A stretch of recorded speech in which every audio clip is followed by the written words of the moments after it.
Hey guys, tonight we slip straight into the velvet-draped, candle-flickering corridors of royal palaces, places you imagine smelling like roses, honeyed incense, maybe a hint of warm bread from an impossibly perfect medieval kitchen. Instead, you step inside, and it hits you like a polite but determined slap. A wave of sour sweat, damp wool, stale wine, rotting rushes on the floor, and something you absolutely pray is just last night's leftovers. You blink, you adjust, you swallow hard. Welcome to the truth behind royal glamour. You probably won't survive this. So, before you get comfortable, take a moment to like the video and subscribe, but only if you genuinely enjoy what I do here. Drop your location and local time in the comments. It's always fun to see this little sleepy caravan stretching across the world. Now, dim the lights, maybe turn on a fan for that soft background hum, and let's ease into tonight's journey together. You move forward, your steps hushed by thick carpets that trap centuries of dust. The palace stench doesn't strike all at once, it unfolds. First, the human layer, the one nobody in royal portraits ever talks about. Queens and noblewomen who rarely bathed, whose gowns, heavy velvet and brocade, clung to unwashed skin for weeks or months. Remember, this is the era when water was suspicious, when doctors insisted warm baths opened the pores and invited death to walk right in. Even some of the most elegant queens followed this belief. One mainstream fact historians note is that Queen Elizabeth I was said to bathe once a month, whether she needed it or not. That line alone could be a museum exhibit. As you wander deeper, the scent changes again. It becomes more complex, more ambitious, like it's trying out for a role in a strange historical perfume commercial. Royal women drenched themselves in herbs, rose water, and musk, hoping to overpower everything their bodies refused to handle naturally. And while perfume was a luxury, it was also a cover-up strategy. They didn't just wear it, they weaponized it. The Sun King's court, for example, was so saturated with fragrance that visitors wrote about being overwhelmed. That doesn't happen unless something underneath is fighting back. You brush your fingers along a carved wooden banister, noticing it's sticky with a mix of polish, oils from countless hands, and candle soot. Palaces weren't exactly scrubbed top to bottom every day. Sometimes the best they could manage was replacing the rushes on the floor and adding new herbs, lavender, chamomile, mint on top. A quirky tidbit: some palaces scattered dried flowers that attracted insects, not repelled them, so walking across the floor felt like stepping through a polite battlefield between beetles and perfume. You pause at a tapestry depicting a serene queen holding a lily. You smile at the gentle irony, because behind that tapestry the air is hotter, thicker, more stagnant. Royal chambers were often furnished with heavy drapery, designed to keep warmth in. And smells, too. No breeze, no airflow, just a slow simmer of everything that happened inside.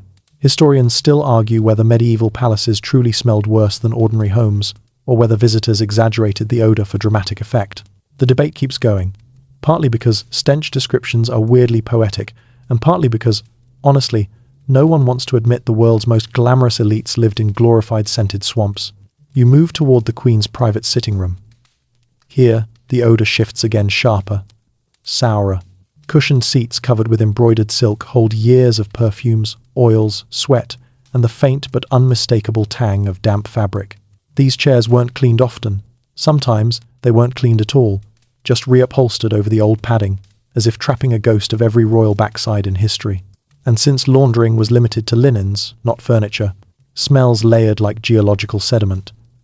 Your footsteps echo softly as you approach the Queen's bedchamber. You inhale, then immediately reconsider inhaling ever again.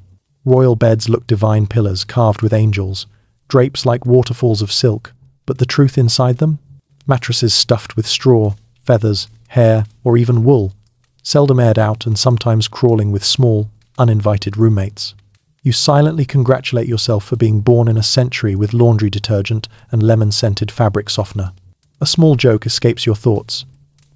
If time travel ever becomes real, you're bringing air freshener as a diplomatic gift. Next to the bed sits a delicate silver bowl of dried petals, potpourri's ancient ancestor, but mixed among the petals are tiny clumps of something darker. Another quirky fact: some royal households mixed crushed herbs with animal fats to intensify scent, but over time, those fats went rancid. Congratulations, you've just discovered medieval aromatherapy's gritty truth. As you continue deeper, You imagine what this constant smell must have felt like for the women who lived here. They weren't dirty by choice, just trapped in a world shaped by superstition, limited water, and social rules that discourage showing too much vulnerability and self-care. Even when royal women wanted to bathe, they had to organize entire teams of servants, guards, attendants, and privacy screens. Taking a bath became a public event, so, naturally, they avoided it. You drift past a table of cosmetics, thick, white paste, rouge, powders scented with rosewater. They look innocent, even luxurious, but these mixtures clung to the skin, mixing with sweat, sealing pores, and adding their own contributions to the palace's ever-evolving odor profile. If you ever wondered what it smelled like to wear lead-based makeup all day, now you know, not good. A gentle joke drifts through your mind. You suddenly understand why. Royal hand fans were so popular, they doubled as both cooling devices and emergency odor shields. By the time you reach the far window, you exhale deeply and let the cold night air wash over you. Even it carries a hint of smoke and manure from the outside world, but at least it's fresh. You glance back at the room behind you, the layers of perfume, sweat, herbs, damp cloth, old fabric, and stale air mixing into a single, unforgettable signature. You realize this is just the beginning. If the palace stench alone hits this hard, you can't imagine what hygiene habits you're about to witness next. And with that thought, you step forward. You drift onward, letting the cool air from that narrow palace window fade behind you as you step into a hallway lined with portraits. Women in towering collars, shimmering jewels, and expressions that say, "I'm clean enough, thank you." But you, now freshly educated in the truth, know better. Their smiles hide something far more aromatic. And, tonight, you're heading straight toward one of the most surreal realities of royal life. Queens and noblewomen who genuinely believed that bathing was dangerous, sinful, or downright fatal. Your footsteps soften as you move, your senses adjusting to a new layer of palace life. You enter a smaller, dimly lit chamber, one reserved for the Queen's attendants. It's quieter here, the air still heavy, but less chaotic. A copper tub sits in the corner, polished rarely and used even less. You crouch beside it, touching the rim. It's cold, neglected, almost ceremonial, like an object meant to be admired rather than used. You're standing beside what might have been the most intimidating piece of furniture in a royal household. See, royal women didn't actually avoid bathing because they disliked it. Many would have loved to soak in warm lavender water after a day spent drowning in corsets, wigs, and political pressure. But one mainstream historical fact is unavoidable. In many European courts, doctors warned that hot water opened the pores, allowing illness, miasma, as they called it, to seep into the body. Pores were basically ancient open-door policies for sickness. According to them, the advice stuck, clung, and twisted itself into royal custom. You imagine the Queen standing before this tub, hands clasped, attendants nervous, doctors lecturing her about mortal danger, lurking in warm water. You can almost hear one old physician clearing his throat dramatically. "Your Majesty, a bath may unbalance the humours." You roll your eyes softly. It's a natural reaction. Balanced humours were the medieval answer for everything, including, "Please don't make me explain why we refuse soap." A quirky tidbit floats to mind. Records show that some noble women wiped themselves with small pieces of linen soaked in wine or vinegar in place of a bath. It was considered safe cleansing, even though it probably did nothing except confirm how deliciously creative humans can be under bad medical advice. Imagine telling your future dermatologist that your entire hygiene routine was a medieval wine towel. You follow the corridor deeper until you find yourself in a dressing room, lush with fabrics, mirrors, cosmetics, and of course perfumes. The Queen herself appears in your imagination, sitting on a stool with her back to you, ready for her morning ritual. Her ladies lift her gown layer by layer, like peeling an onion that has its own ambitions. Underneath those layers, days, weeks, sometimes longer, of accumulated sweat. And it wasn't entirely her fault. Bathing was restricted not only by fear but also by logistics. Filling a tub meant hauling buckets of heated water from the kitchen, arranging privacy screens, summoning attendants. It was a whole Broadway production just to get the Queen wet. You catch the faintest scent of stale rosewater lingering on the gowns. Royal fabrics were thick, luxurious, and rarely washed. They absorbed everything: perfume, smoke, sweat, food, smells, even the palace air itself. You imagine living inside your winter coat for months and calling that normal. A gentle joke crosses your mind. If Febreze ever invented time travel, this is where they'd cash out. You lean closer to embroidered bodices and velvet sleeves, noticing faint discolorations. Sweat, oils, makeup rubbing off. That's the secret no portrait ever captured. The pale, powdered faces hid a world of hygiene sacrifice happening beneath the surface. Moving onward, you step into a larger public chamber, where nobles awaited the queen's appearance. The atmosphere changes instantly, hotter, stuffier, filled with layers of body heat from dozens of courtiers standing shoulder to shoulder. Imagine being a royal woman here, expected to glide through the crowd, smile elegantly, and pretend you didn't feel grimy from avoiding baths for weeks. A scholarly debate flickers through your thoughts. Historians still argue whether royal women truly bathed less than commoners, or whether their avoidance has been exaggerated by later writers. Some claim noble women used steam baths or partial washing far more than records show. Others insist that the fear of water was so widespread that royal hygiene really did hover at shocking lows. The argument goes back and forth like a polite academic tennis match, with neither side winning. You pause beside a marble washstand, beautifully carved and topped with silver bowls. These weren't used for full baths, just for quick rinsing of hands or faces, but even that was tricky. Doctors warned women against getting their hair wet, except during carefully supervised health days, because wet hair was apparently a gateway to doom. So ladies powdered their scalp instead, layering flour, scented starch, or ground orris root atop days-old oils. You try not to imagine the smell. You picture a queen waking up, sweating under heavy bed curtains, feeling sticky and uncomfortable.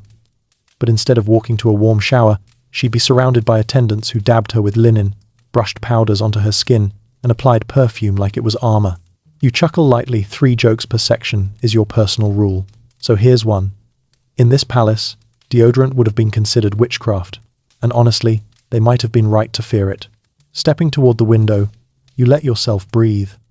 Outside, frost coats the bare garden. Inside, you're wrapped in the gentle horror of royal hygiene. Strange, fascinating, human. You feel a kind of sympathy for these women, trapped between superstition and luxury, painted as icons of beauty, while privately managing discomfort no one wrote into the history books. You take one last glance at the copper tub sitting silently in the shadow, a symbol of everything queens feared and desperately needed. Then you move on, deeper into the palace, ready to discover what other dangerous beauty, secrets these royal women lived by. You step away from the lonely copper tub and slip into a chamber where candlelight glints off rows of tiny glass bottles, crimson, pearl, amber, and smoky grey. They sit neatly on a carved wooden vanity, each labelled in faded script, each promising beauty and elegance. You lean closer, expecting the soft scent of roses or lavender. Instead, a sharp, metallic tang hits your nose, followed by something chalky, cold, and slightly sweet. You pull back instinctively. Tonight, you're about to witness how royal women willingly turned their faces into canvases for some of history's most dangerous cosmetics. You hover over the vanity like a curious ghost, watching powder drift in the air. A mainstream historical fact anchors the scene. Many royal women, including nobles across Europe, used lead-based white face paint ceruse as their foundation. It was the beauty standard of the time. Pale skin meant wealth, class, and the luxurious privilege of not working under the sun. But ceruse was poison. It didn't just sit on the skin, it seeped into it, slowly damaging nerves, rotting flesh, and causing hair loss. You imagine a queen examining her reflection, powder brush in hand, completely unaware that her beauty routine had a built-in expiration date. A gentle joke bubbles up. If medieval Sephora existed, half the products would come with labels like, "Results guaranteed may cause mild death." You watch imaginary attendants bustle around the queen, mixing creams on ceramic palettes. They add vinegar, egg whites, crushed pearls, and even mercury to create that perfect pale finish. Mercury, yes. The same substance we now handle like a villain in a safety video was common in rouge, skin lightening creams, and spot treatments. It tingled, tightened, and gave a temporary illusion of youthful skin. But the aftermath? Tremors, madness, dental collapse. You glance at the bottles again and shake your head with the softest sarcasm. Glow from within had very different consequences back then. Gowns rustle behind you as the queen sits before her mirror, serene and regal. But you notice something. Tiny cracks around her mouth where the lead paste dried, forming ridges. Attendants gently dab more product over the lines, effectively filling them with fresh poison. The mirror doesn't show the rash forming under her chin or the inflamed patches hidden by powder. Even portraits carefully painted with flattering light never reveal what lay beneath the flawless facade. A quirky tidbit surfaces. Some royal women used mixtures containing ground alabaster, ash from burnt snail shells, or even crocodile dung to achieve specific textures or tints. You picture a lady in waiting whispering, "Your Majesty." This one gives you an eternal moonlight look, while mentally praying the queen doesn't ask what's in it. You drift toward a set of beauty tools, tweezers, brushes, pumice stones, small knives. Some are surprisingly sharp. Eyebrow shaping in this era wasn't a simple tweeze-and-go situation. Women often scraped their hairlines back to achieve a high forehead, which was considered elegant. Imagine standing there, cutting your hairline inch by inch with a knife while trusting the process. You wince, thinking of how much their scalps must have resented them. Historians still argue whether queens truly understood the dangers of these cosmetics or whether they believed the benefits outweighed the risks. Some scholars insist royal physicians warned them. Others argue the warnings came too late, after the damage was done. The debate lingers, like a whisper behind you, as you examine another bottle marked Venetian Bloom. Inside, a rouge made from red lead. Beautiful color. Terrible choice. You turn toward a wash basin, its water cloudy with leftover powder. Removing makeup wasn't gentle, either. Women scraped it off with cloths dipped in wine or vinegar, which burned open pores, left raw by the lead. No wonder many suffered chronic skin infections. You imagine the queen enduring the sting with a stiff upper lip, because beauty wasn't optional, it was political. A royal woman's face wasn't her own. It was a symbol of her nation's strength, her husband's legacy, her family's honor. Cracking makeup, bad optics. You pause near a velvet pouch of crushed flowers and herbs. These were attempts earnest, hopeful to balance the harsh chemicals. Rose petals for scent, ground honeysuckle for smoothness, lavender for calming irritated skin. It worked sometimes, temporarily. But nothing could undo the long-term harm of daily toxic layers. Another small joke drifts by. You suddenly understand why portraits from this era never include candid, relaxed poses. They probably didn't want to move too much and crack the makeup avalanche. As you circle the room, you notice the queen's wig resting on a stand, powdered with scented starch. You'll meet that hairpiece properly in another section. But here, you see how cosmetic powders drifted into the wig's fibers, trapping smell and grime like a sponge with trust issues. The final corner of the chamber reveals a secret many royals tried to hide. Jars labeled with spot tonic, blemish water, and complexion cure. These mixtures often contained sulfur, arsenic, or vinegar. They dried acne, sure, but they also irritated skin until it blistered. The queen's beauty was a battle, waged with tools that harmed her as much as they adorned her. You step back, looking at the entire vanity, the powders, pastes, rouges, tonics, creams, elixirs, all shimmering quietly in the candlelight like loyal soldiers, loyal but deadly. You realize that royal women weren't just victims of fashion. They were navigating a maze of expectations, medical misinformation, and societal pressure that turned their daily routines into invisible hazards. You let out a slow breath. If the palace, stench startled you, the beauty rituals might just keep you up tonight.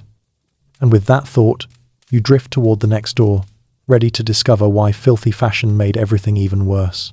You slip out of the cosmetics chamber, still feeling the ghost of that metallic, powdery scent clinging to your memory, and move into a long wardrobe gallery where fabrics tower like regal cliffs on either side of you. Velvet, brocade, damask, silk, taffeta rows and rows of splendor that would make any modern fashion lover lose their mind. But tonight, you're looking at these gowns with very different eyes. You know the truth now. These weren't just fashion statements. They were wearable hygiene hazards, luxury cocoons that trapped heat, sweat, powders, and perfumes until the fabric practically developed a personality of its own. You stop at the first gown. A heavy, jewel-encrusted court dress so wide at the hips it could block a hallway. You gently touch the sleeve and feel how stiff the fabric is, not from structure, but from layers of old oils, perfumes, and powders absorbed into the fibers. Here's your mainstream historical fact for this section. Many royal gowns were never washed. Ever. Water damaged delicate fabrics, dyes bled unpredictably, and washing was simply too risky when each piece cost a fortune and required armies of artisans to create. So instead, gowns were brushed, aired out, and rescented. That's it. You imagine wearing that same dress to dozens of events, adding new sweat patterns like geological strata. Each banquet, each dance, each moment under flickering candles added another invisible stain and another layer of aroma. A soft joke swirls through your mind. If dresses could talk, this one would have filed multiple workplace complaints. You walk farther, reaching a long row of undergarment layers, chemises, corsets, petticoats, stacked like pale ghosts. Unlike the outer dresses, these pieces were washed occasionally, but not often enough to prevent their own sour musk. Corsets especially trapped heat and sweat, carved into the skin, and created the perfect environment for rashes.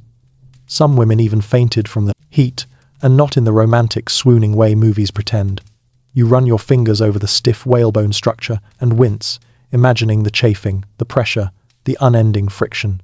And this wasn't a short-term discomfort. Royal women wore these for hours, days, sometimes nearly all waking moments. A quirky tidbit whispers from the edge of memory. Some royal ladies carried scented sachets tucked into their bodices to counter the smell collecting there. Lavender bags, crushed herbs, even dried citrus peels. Imagine living in a world where your cleavage doubled as a medieval air freshener. You take a few steps back and look at one towering French-style court dress, its panniers wide, its skirt shimmering with embroidered flowers. But the closer you get, the thicker the air feels. Heavy dresses, limited airflow. Heat got trapped inside the layers, sweat accumulated, and fabrics absorbed everything. Some gowns weighed over 20 kilos. You picture the queen standing in one, unable to sit without careful assistance, stewing in her own royal sauna. Historians still argue whether these dresses were genuinely worse than ordinary clothing of the time, or whether royals simply had more elaborate construction that made hygiene harder to manage. Some scholars claim the organic materials used in commoners' clothing, wool, linen, were more breathable, while the tightly woven luxury fabrics of royalty trapped everything. Others insist both groups faced similar issues, just with different fabrics. The debate continues, floating through academia like a faint perfume you're not totally sure is pleasant. You pause at a display of gloves, tiny, soft, and ornate. Gloves weren't just accessories, they helped hide unwashed hands. Royal women often kept their gloves on during visits, meals, and ceremonies because cleaning hands meant more than a simple rinse. Without antibacterial soap or warm running water, hands collected grime, soot, ink, and food residue. Gloves preserved dignity, while also trapping their own sweat. You pick one up imagining the faint cocktail of mustiness inside, and gently set it back down before the sensory memory gets too vivid. Next, you approach the shoe rack. Royal footwear wasn't made for comfort. It was made for posture, presence, and showing off wealth. Shoes were often made of expensive textiles that absorbed odors and moisture but couldn't be washed. Many women powdered their feet or stuffed herbs inside their shoes to mask smell. But by the end of a long evening, the illusion dissolved. When you think about how much standing, bowing, and gliding through halls they did, it's no wonder their footwear probably smelled like a forgotten gym locker sprinkled with rose petals. A small joke drifts through your mind. If someone back then had invented breathable athletic socks, they'd probably be knighted on the spot. You turn to the wall of cloaks and overcoats, thick, fur-trimmed, magnificent. But fur, especially in indoor settings, trapped every whisper of scent. Food smoke, body heat, perfume, sweat it all sunk in. Some furs, like ermine or sable, were so valuable they were passed down through generations, carrying with them decades of aroma memories no one asked for. As you continue walking, you notice the faint crinkling sound of stiff fabric beneath your touch. That stiffness came from starch, yes, the same substance used in laundry today, but often mixed with herbs or powders to keep dresses sculpted. But starch also attracted insects. Moths and beetles sometimes burrowed into gowns like unwanted roommates. And here comes another quirky tidbit. Some royal wardrobes kept tiny fur-lined boxes filled with herbs and spices meant to repel pests. But sometimes the spices attracted mice instead. Nothing ruins royal fashion quite like tiny teeth marks. You picture a royal woman stepping into her gown, layers lifted by attendants, air thick with powder. She walks through a court filled with hundreds of people, candles burning, bodies pressing close, musicians sweating under wigs, food steaming from banquet tables. Every scent she carries mingles with the environment, turning her elaborate fashion into a living memory map of the palace. And it wasn't just the dresses. Accessories like collars, ruffs, sashes, and belts rarely got cleaned. Some ruffs, those giant lace donuts around the neck, were so heavily starched that women could barely turn their heads, and the edges collected makeup residue, dust, and sweat. You look at one now, imagining the mustiness trapped inside the folds, a less elegant truth than the portraits suggest. By the time you reach the end of the wardrobe gallery, you realize something profound. Royal fashion wasn't just uncomfortable, it was alive. Always absorbing, always accumulating, always holding on to fragments of past days, like wearable diaries with no boundaries.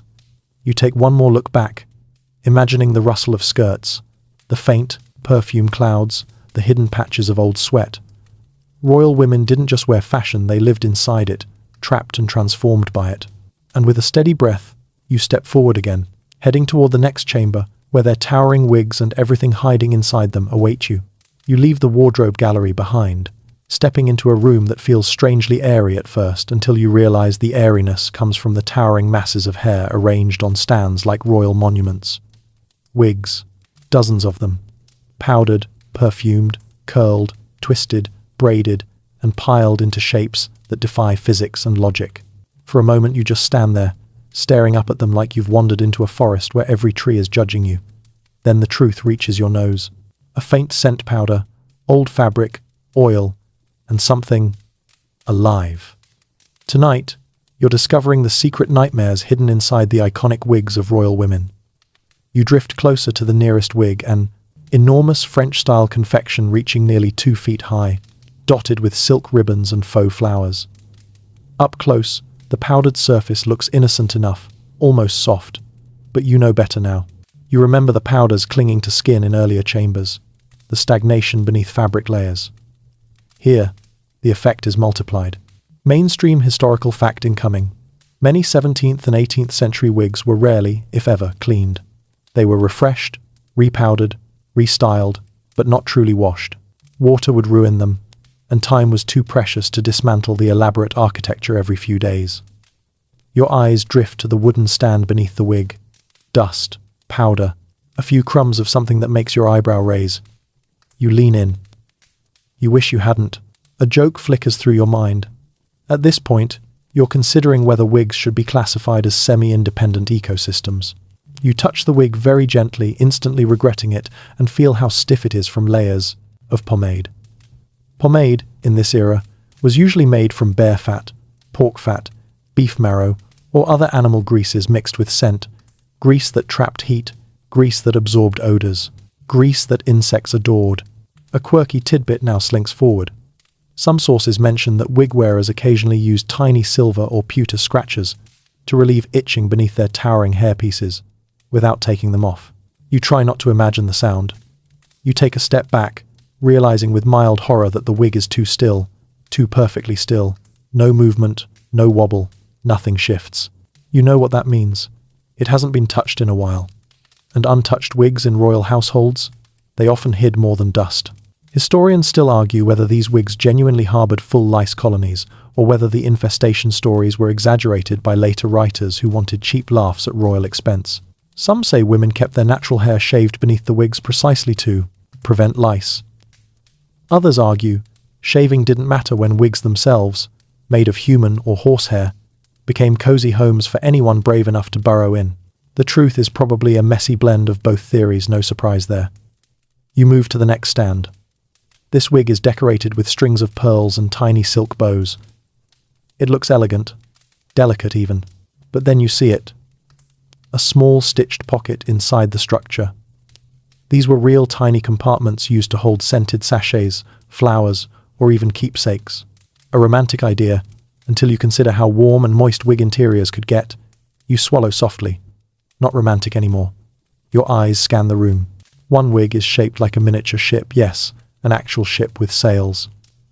Another is topped with a small basket of artificial fruit, You blink. You've stumbled into the height of 18th century fashion absurdity, where noblewomen wore themed wigs as statements of wealth and wit. But remember, all that height and artistry required scaffolding. Scaffolding made of wire, padding, wool, grease, pins, and time. Lots of time. You picture a royal woman sitting in a chair for hours while attendants built the wig around her head.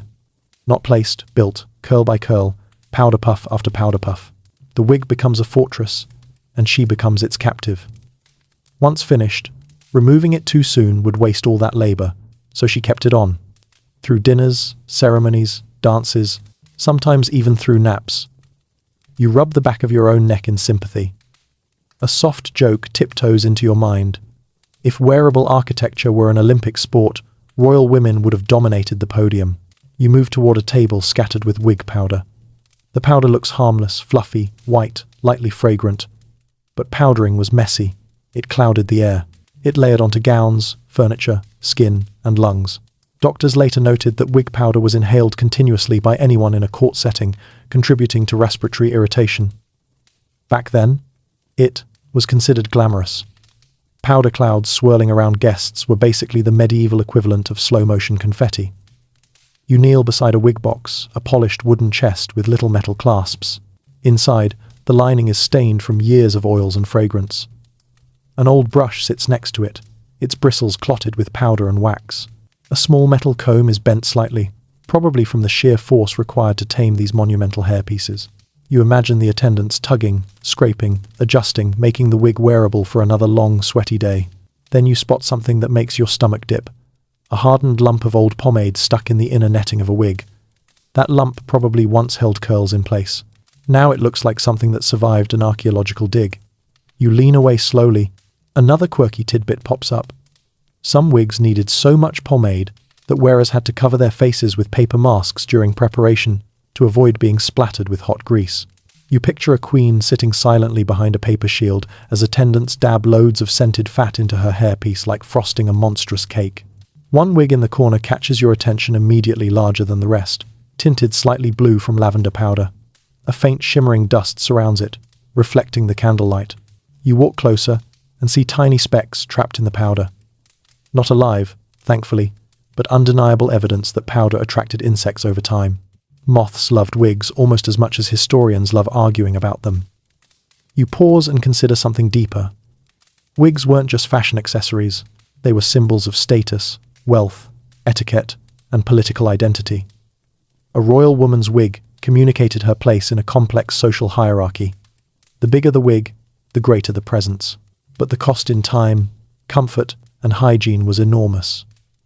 You drift back to the middle of the room, surrounded by these towering monuments of beauty and burden. Each wig whispers a story of long nights, itchy scalps, trapped heat, and the faint rustle of insects daring to explore the powdered labyrinth. You take one final breath, powdery, waxy, a little suspicious, and step quietly toward the next corridor. If wigs hid this much unpleasantness, what you're about to witness next, chamber pot etiquette, might just redefine your understanding of royal daily life. You step out of the powdery wig chamber, brushing imaginary wig dust from your clothes, though you know the smell lingers anyway, a stubborn mix of lavender, grease, and powdered ambition.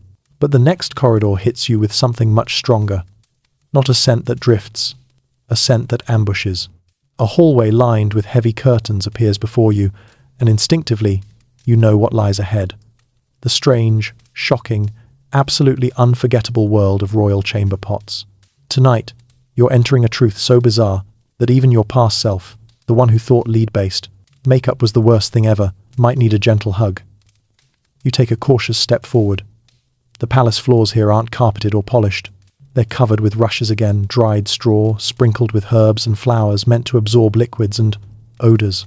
But by the time courtiers trampled through them for weeks or months, those herbs transformed from pleasant scent to moldy apology. If your nose could file a complaint, it would. A mainstream historical fact drifts in. Indoor plumbing simply didn't exist in most castles or palaces during the eras you're exploring. Chamber pots, ceramic, bronze, even silver ones were the norm.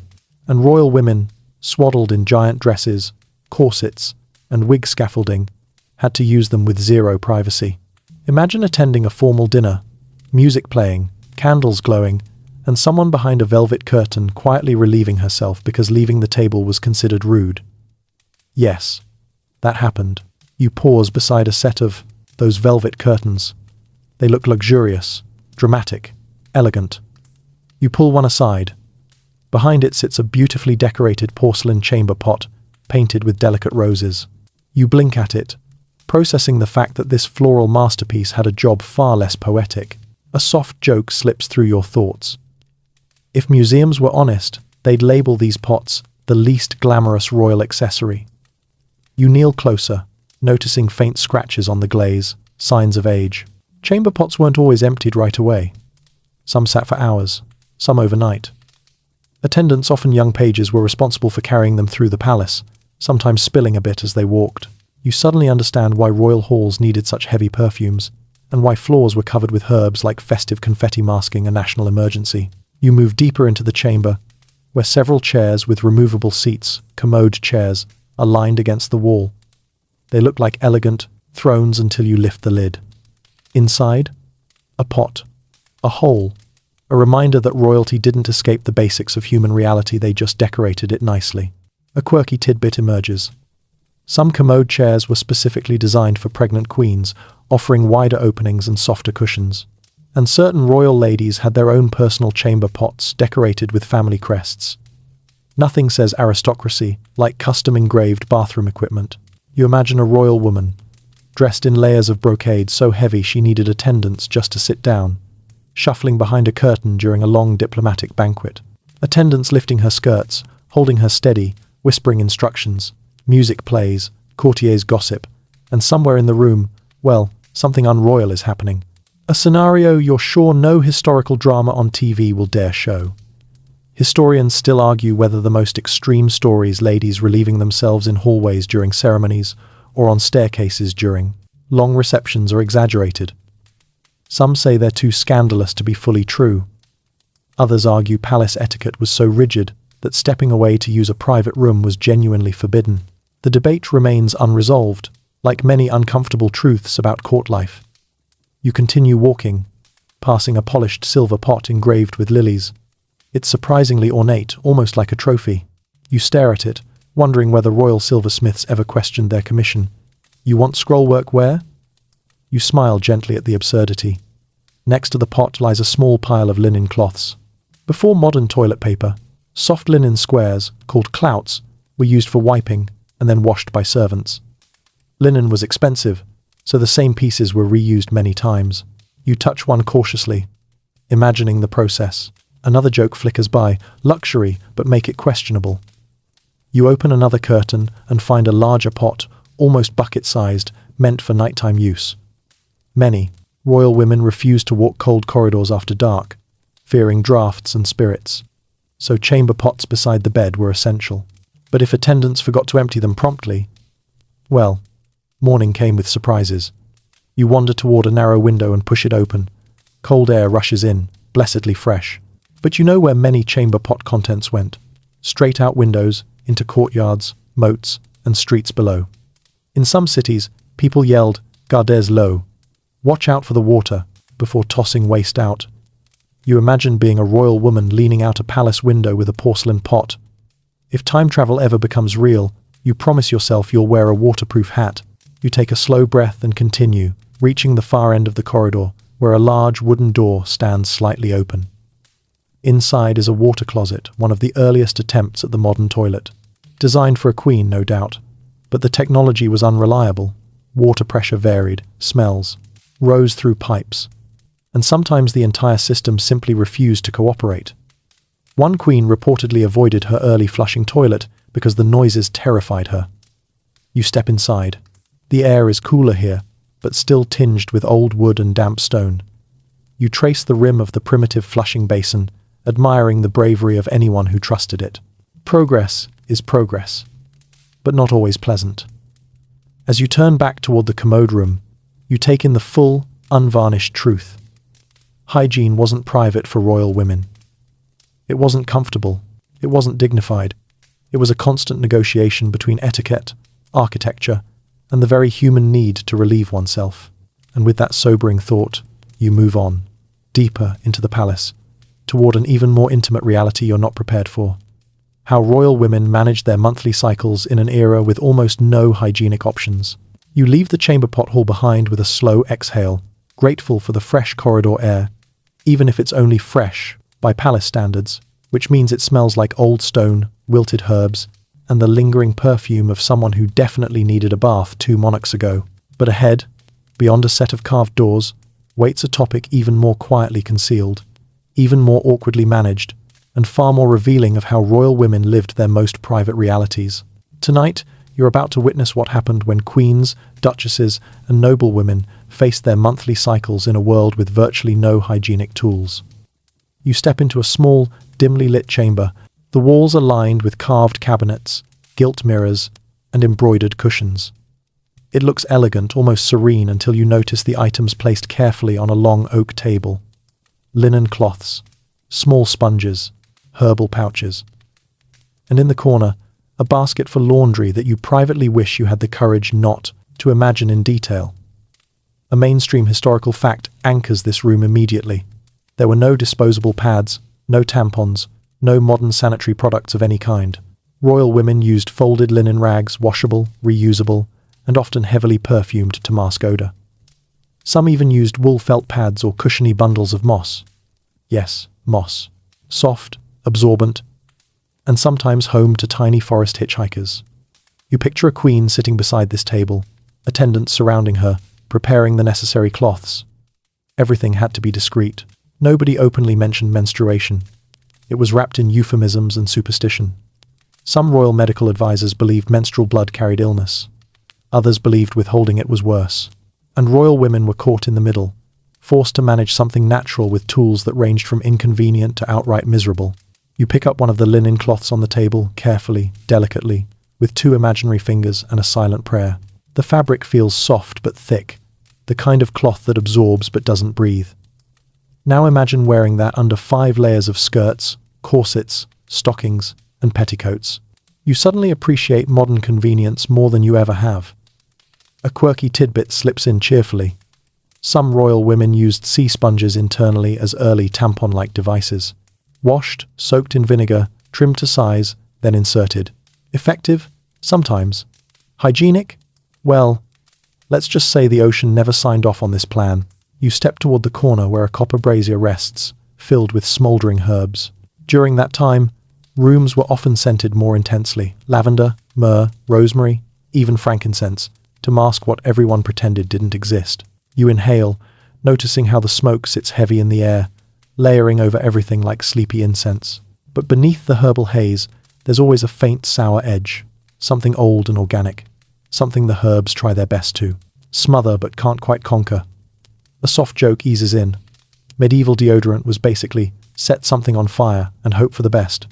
You move toward a wooden chest and open it. Inside, you find bundles of herbs women used to ease cramps: fennel, chamomile, and pennyroyal. Pennyroyal especially was dangerous in large amounts. But back then, nobody knew. Many women drank pennyroyal tea to balance the humours, unaware of its toxicity. Royal medical advice was, at best, hopeful guessing. Historians still argue whether royal menstruation was genuinely considered impure or whether these ideas were later exaggerated. Some records show queens participating in court life normally during their cycles. Others show strict rules: days of rest, restricted movement, limited perfume, avoidance of ceremonies. The truth is fuzzy, contradicting, and still debated in academic circles. You walk deeper into the chamber and see a low stool beside a basin of water. Not for bathing, remember. Bathing was a dramatic health risk, but for minimal rinsing. Water infused with vinegar or rosewater was used to wipe the body. But these rinses weren't frequent. In winter, cold rooms made undressing unpleasant. In summer, well, smell carried. And royal women, forced into constant public view, never got true privacy to manage it. Another item catches your attention: a padded belt with ties. Early sanitary belts existed simple straps that held cloths in place. They worked, mostly, unless a woman moved too quickly, danced, or simply lived her daily life. Considering royal duties involved standing still for hours, maybe limited movement was less of a rule and more of a necessity. A gentle whisper of humor comes through. Imagine being a queen and praying your sanitary belt doesn't betray you during a diplomatic meeting with the Duke of What's-His-Name. You drift toward the wardrobe, where gowns hang heavily. During menstruation, royal women often wore darker layers, or extra petticoats for protection layers that trapped even more heat and smell. And because gowns couldn't be washed easily, stains were scrubbed with vinegar-soaked linen and sprinkled with herbs. Some gowns probably carried faint reminders for years. Near the window sits a small writing desk. You touch the quill. Many queens kept private diaries where they coded references to their cycles.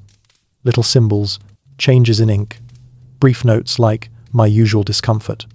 They rarely wrote openly, fearing gossip or scrutiny. Even their monthly pain had to remain regal and invisible. You steady your breath and look around the room again. Everything here, the cloths, herbs, belts, sponges, scented smoke, whispers the same truth. Royal women had no choice but to manage their bodies with limited tools, limited privacy, and unlimited expectations. They were expected to look perfect, act gracious, stand tall, smile softly, even when they were cramping, sweating, and praying to every known deity that nothing leaked. You step back through the doorway, leaving the chamber of quiet suffering behind. Ahead, you sense another challenge. A realm where pain wasn't limited to discomfort, where royal women faced dental horrors disguised as elegance. You take another breath and walk forward. You step out of the quiet chamber of monthly misery and glide into a colder hallway, one lined with marble busts of queens smiling with impossibly perfect lips, serene expressions, and teeth that look like pearls carved by angels.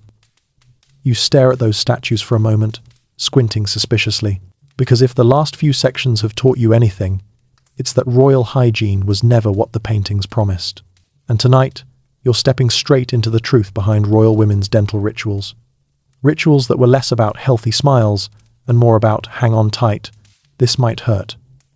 You enter a chamber lit by a single candelabrum. Shadows stretch across the clad walls, revealing a long table covered with brushes made of stiff boar bristles, tiny knives, clove oil vials, and cups of darkened wine. The air smells sharp, herbs, metal, and something sweet but slightly rotten, like old fruit mixed with vinegar. You pause and take in the room. This is where royal women fought a losing battle against sugar, wine, and cosmetics that seeped into their mouths. Here's your mainstream historical fact. Early modern royal diets were loaded with sugar, imported, expensive, prized, and absolutely terrible for teeth. Elizabethan and French courts adored candied fruits, sugared almonds, sweet pastries, honeyed wines.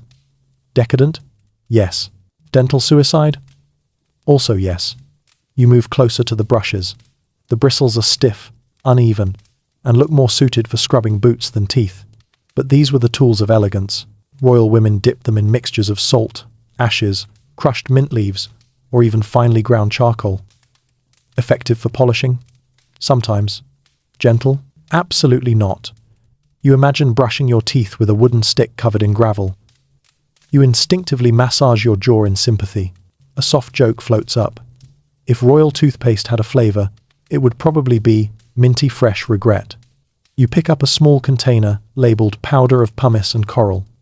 Pumice volcanic rock was used to whiten teeth. Coral was ground into powder for the same purpose, but pumice is abrasive, very abrasive. Used too often, it didn't just clean enamel, it sanded it away like medieval exfoliation for your skeleton. Nearby sits a tiny silver spoon. It was used to scrape tartar off teeth. Royal dentistry had no anesthesia, no gentle bedside manner, and certainly no concern for sensitivity. Scraping was done by attendants or barbers, not trained dentists. And barbers? They were more familiar with shaving beards than navigating molars. You step toward a mirror and imagine a queen leaning close, inspecting teeth that were darkening from sugar and wine. Some royal women even used acidic solutions like vinegar and lemon juice to whiten teeth. It worked temporarily, but damaged enamel long-term. You picture a lady in waiting reassuring her. It brightens your smile, Your Majesty, while quietly ignoring the fact that it also accelerates tooth decay. A quirky tidbit pops in. Some queens chewed cinnamon sticks or clove buds to freshen breath. Cloves had mild numbing properties, so they doubled as early pain relievers. But if pain reached a certain level, the solution turned drastic. You move to the far end of the room where heavier instruments lie. Pliers, hooks, curved metal tools. Tooth extraction was common, brutally common. And without anesthetics, royal women endured agony with as much dignity as fashion allowed. Some fainted, some screamed, some clenched onto chair arms until their knuckles whitened. But the worst part?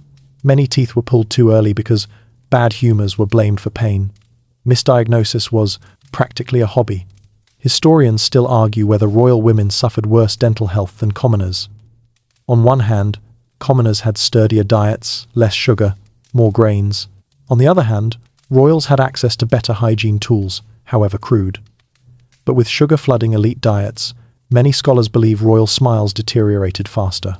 The debate circles endlessly, like a medieval root canal without an exit plan. You step back and notice a wine cup half filled with red liquid. Wine rinsing was a common breath-freshening technique, but wine, especially sweet varieties, eroded enamel. Combine that with abrasive powders, and you get a dental disaster wearing diamonds. You drift toward a chair in the corner. Not a dentist's chair, not yet, but a high-backed, cushioned seat where queens endured treatments. You run a hand over the armrest and feel deep grooves carved into the wood. Grip marks, the quiet scars of women who held on through pain while attendants assured them it would only hurt a moment longer, which was a medieval translation for prepare your soul. You exhale softly. The candle flame flickers, revealing a bowl filled with clove oil, honey, and herbal paste. These mixtures were rubbed onto gums to soothe aches. Sometimes they worked, sometimes they made things worse. Some recipes included powdered pearls or crushed gemstones, luxurious but useless. Others used burnt rosemary or sage, which at least had antiseptic potential. A gentle joke rises. Imagine explaining to your dentist today that your treatment plan includes crushed pearls, charcoal, vinegar, and prayer. You look back at the table at the brushes, scrapers, acids, perfumes, items that promised beauty but often created suffering. And you see something deeper. Royal women weren't vain. They weren't shallow.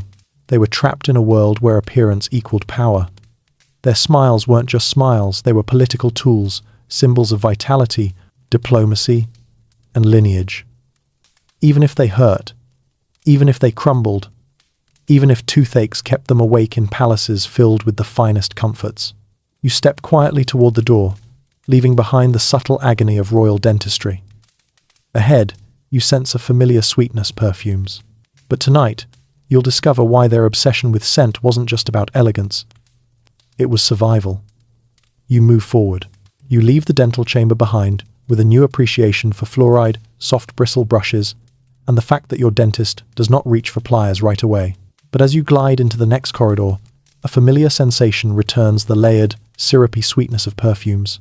Not the gentle mist of a modern spritz, but the thick, lingering haze of oils, herbs, animal musk, and powders steeped in centuries of trial and error. Tonight, you're stepping inside the fragrant, sometimes overwhelmingly fragrant world of royal perfume obsession, where scents didn't just complement beauty. They battled hygiene like tiny soldiers armed with jasmine and desperation.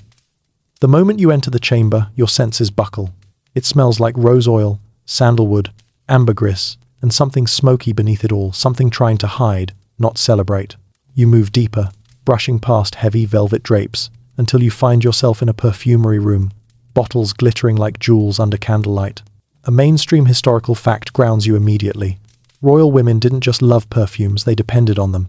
With rare bathing, unwashed gowns, and wig grease holding odours hostage, scent became survival. Some courts, like Louis XIV's in France, were so perfume-heavy that foreign visitors recorded being overwhelmed within minutes. You lift a small crystal bottle filled with oil so thick it moves like honey. This isn't modern alcohol-based perfume, it's pure essence, sticky and potent. Once applied, it clung to skin all day, mixing with sweat, powder, and makeup, until the fragrance morphed into a new, sometimes alarming identity. A soft joke rises. If perfume had personality disorders, this palace would be its therapy group. You set the bottle down and move toward a shelf lined with ingredients. Ambergris, yes, whale secretion is here.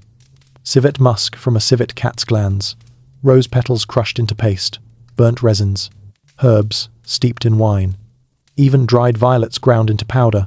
Some scents were divine. Others, let's just say they were historically meaningful. You pick up a small pouch filled with fragrant herbs. A quirky tidbit drifts in. Royal women tucked scented pouches into their sleeves, bodices, even their wigs to mask the odors trapped in clothing layers. Imagine wearing a sachet under your arm, like medieval deodorant. They did. Frequently. You wander to a table of incense cones. These were burned in chambers before royal women entered, filling the room with smoke meant to obscure the aroma of dozens of unwashed courtiers. You inhale, sensing the sweet, resinous notes swirling around you. But incense didn't just mask, smell it, clung to fabrics, wigs, tapestries, everything. A palace walkway was basically an olfactory scrapbook. You approach a tall mirror framed in gold. You lean closer and imagine a queen standing here. Attendants applying perfume oils to her wrists, behind her ears, on her chest, and sometimes even on her wig. But oils stain. They seep, they stick, they invite dust. You imagine walking through the palace all day with bees slightly too interested in your personal space. Historians still argue whether perfumes truly improved hygiene or just layered new scents over old ones. Some scholars insist certain herbal blends had mild antibacterial properties. Others argue the perfumes simply created a floral fog over very real, very persistent body odors. The debate remains, trapped somewhere between hope and "please let this smell better." You move toward a set of ornate, perfume fountains, early devices used to diffuse scent through rooms. Water mixed with petals and oils trickled through these fountains, releasing a constant aroma. Sounds lovely, until the water stagnated. Without modern preservatives, perfume water turned cloudy, musty, and attractively gross. You imagine attendants arguing gently over who had to clean it. A gentle joke slips in. If palaces had Yelp reviews, someone would complain, "Smells like a rose garden fighting for its life." You pick up a fan lying on a cushion. Fans were essential not just for cooling, but for waving perfume toward the face whenever palace smells became too bold. Royal women flicked their fans constantly, creating tiny gusts of rose-scented relief, a quiet battlefield of fragrance. Next, you find a chest filled with scented gloves, leather gloves, soaked in perfume oils. They were luxurious, yes, but also sticky and prone to turning rancid. Some gloves released their scent beautifully. Others, imagine a warm leather and musk sandwich fermenting gently around your fingers.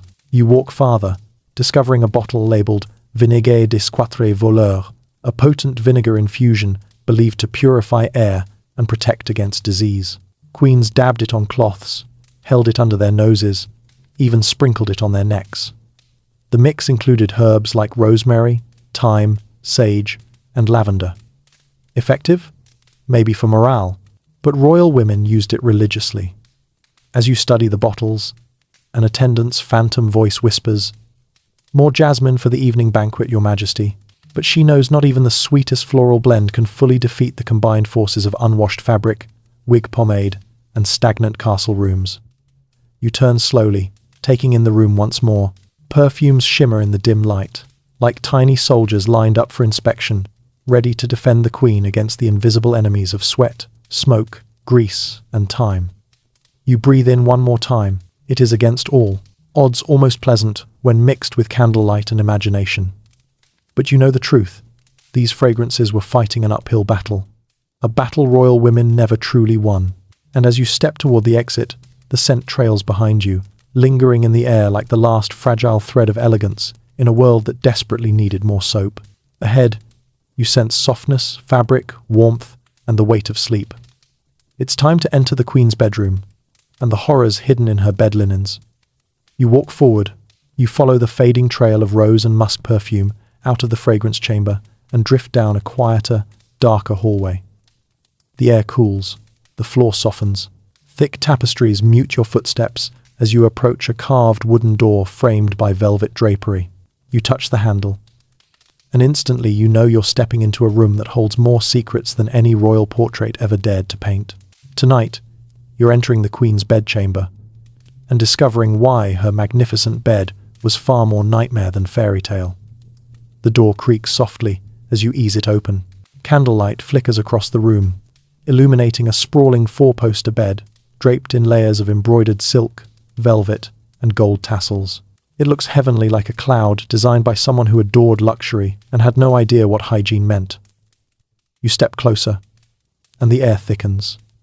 Not with perfume, not with incense, but with something older, warmer, quieter, a scent built from countless nights of sweat, powdered wigs resting on pillows, perfumed oils soaking into fabric, and the faint mustiness of linen that hasn't seen water in a long, long time. A mainstream historical fact greets you instantly. Royal bed linens were washed far less frequently than you'd expect, maybe a few times a year, sometimes just twice.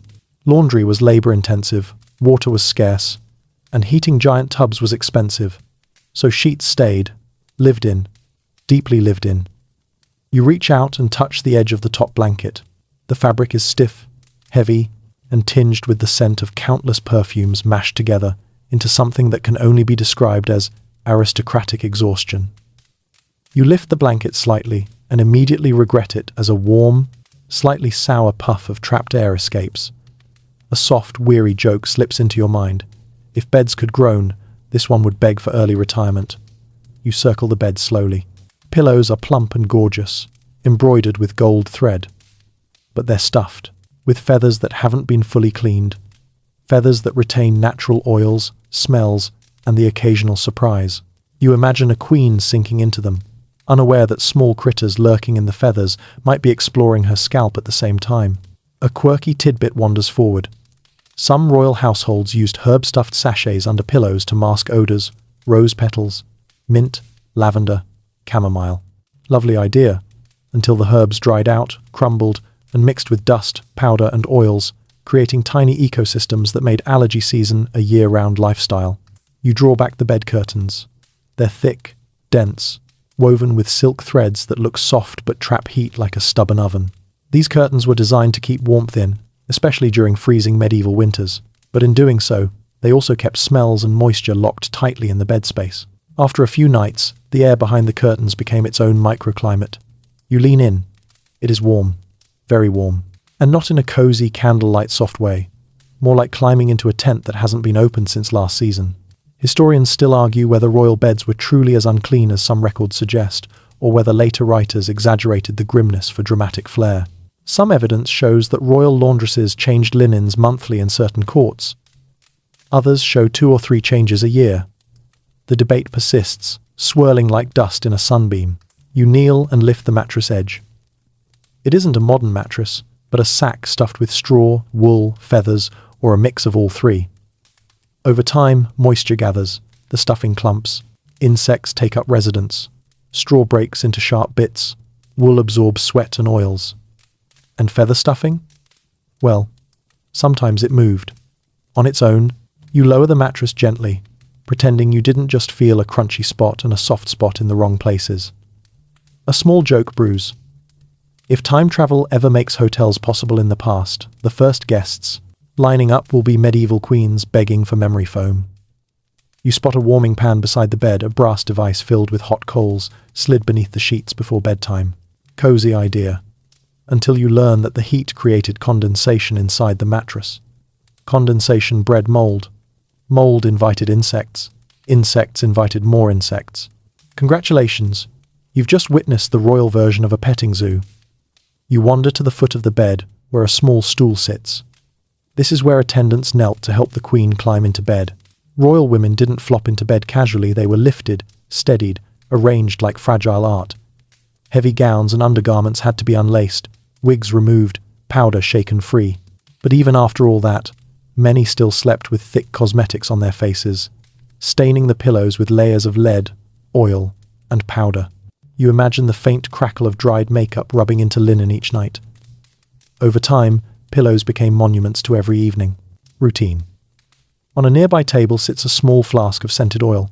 Royal women rubbed their temples, wrists, and hair before bed with mixtures of rose, amber, sandalwood, or citrus.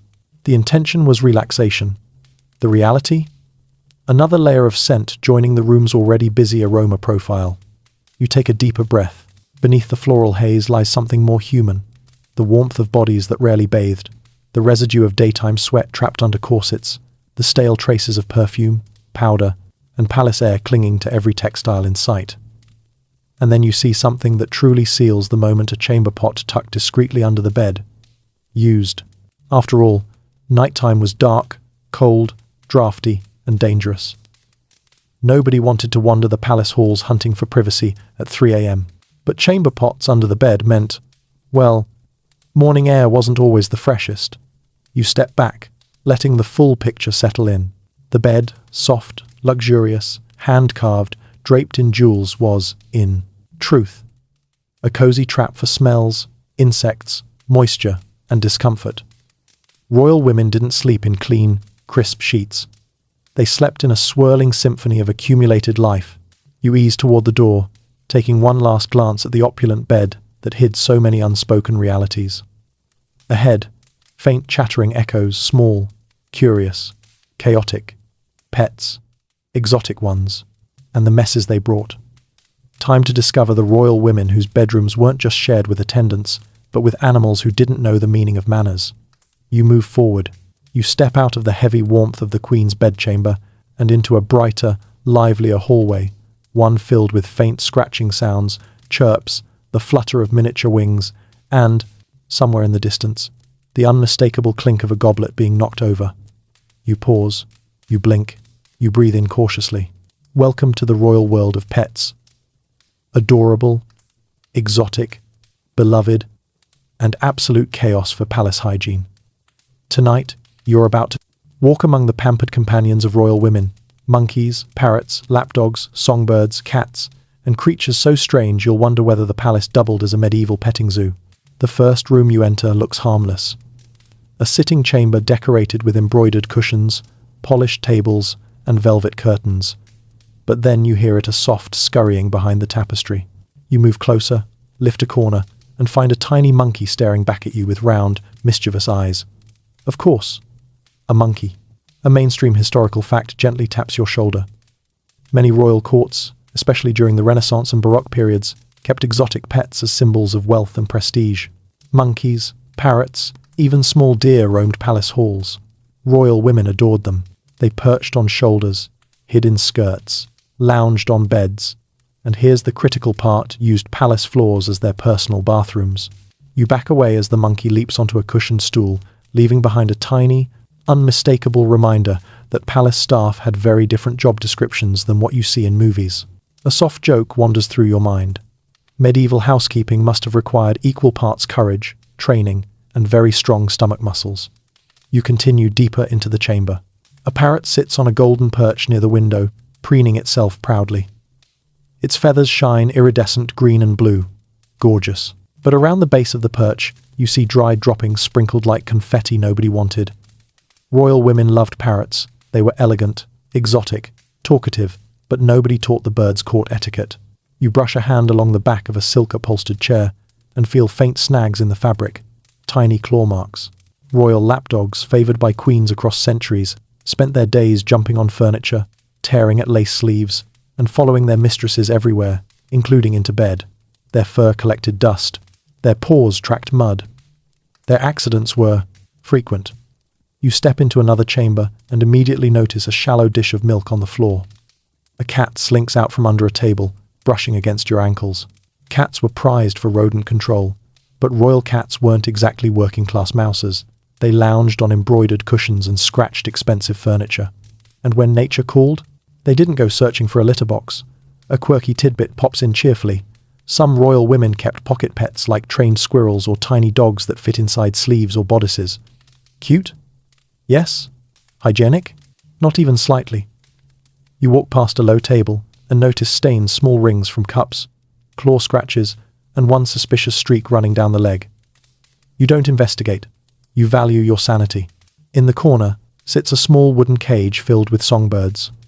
Their chirping is charming until you realize the bottom of the cage is layered with droppings and seed shells that gently spill onto the floor each time the birds hop. You picture attendants sweeping constantly, battling a losing war against feathers and seed dust. You move into a larger salon used for socializing. The air smells like perfume, fruit, and faint wet fur. A miniature spaniel trots by, tail wagging, leaving little paw prints from who knows where. Royal dogs weren't bathed often, and when they were, the process was quick. A rinse in herb-infused water, maybe some rose oil on the fur. Smells lingered, fleas travelled. You scratch your arm instinctively.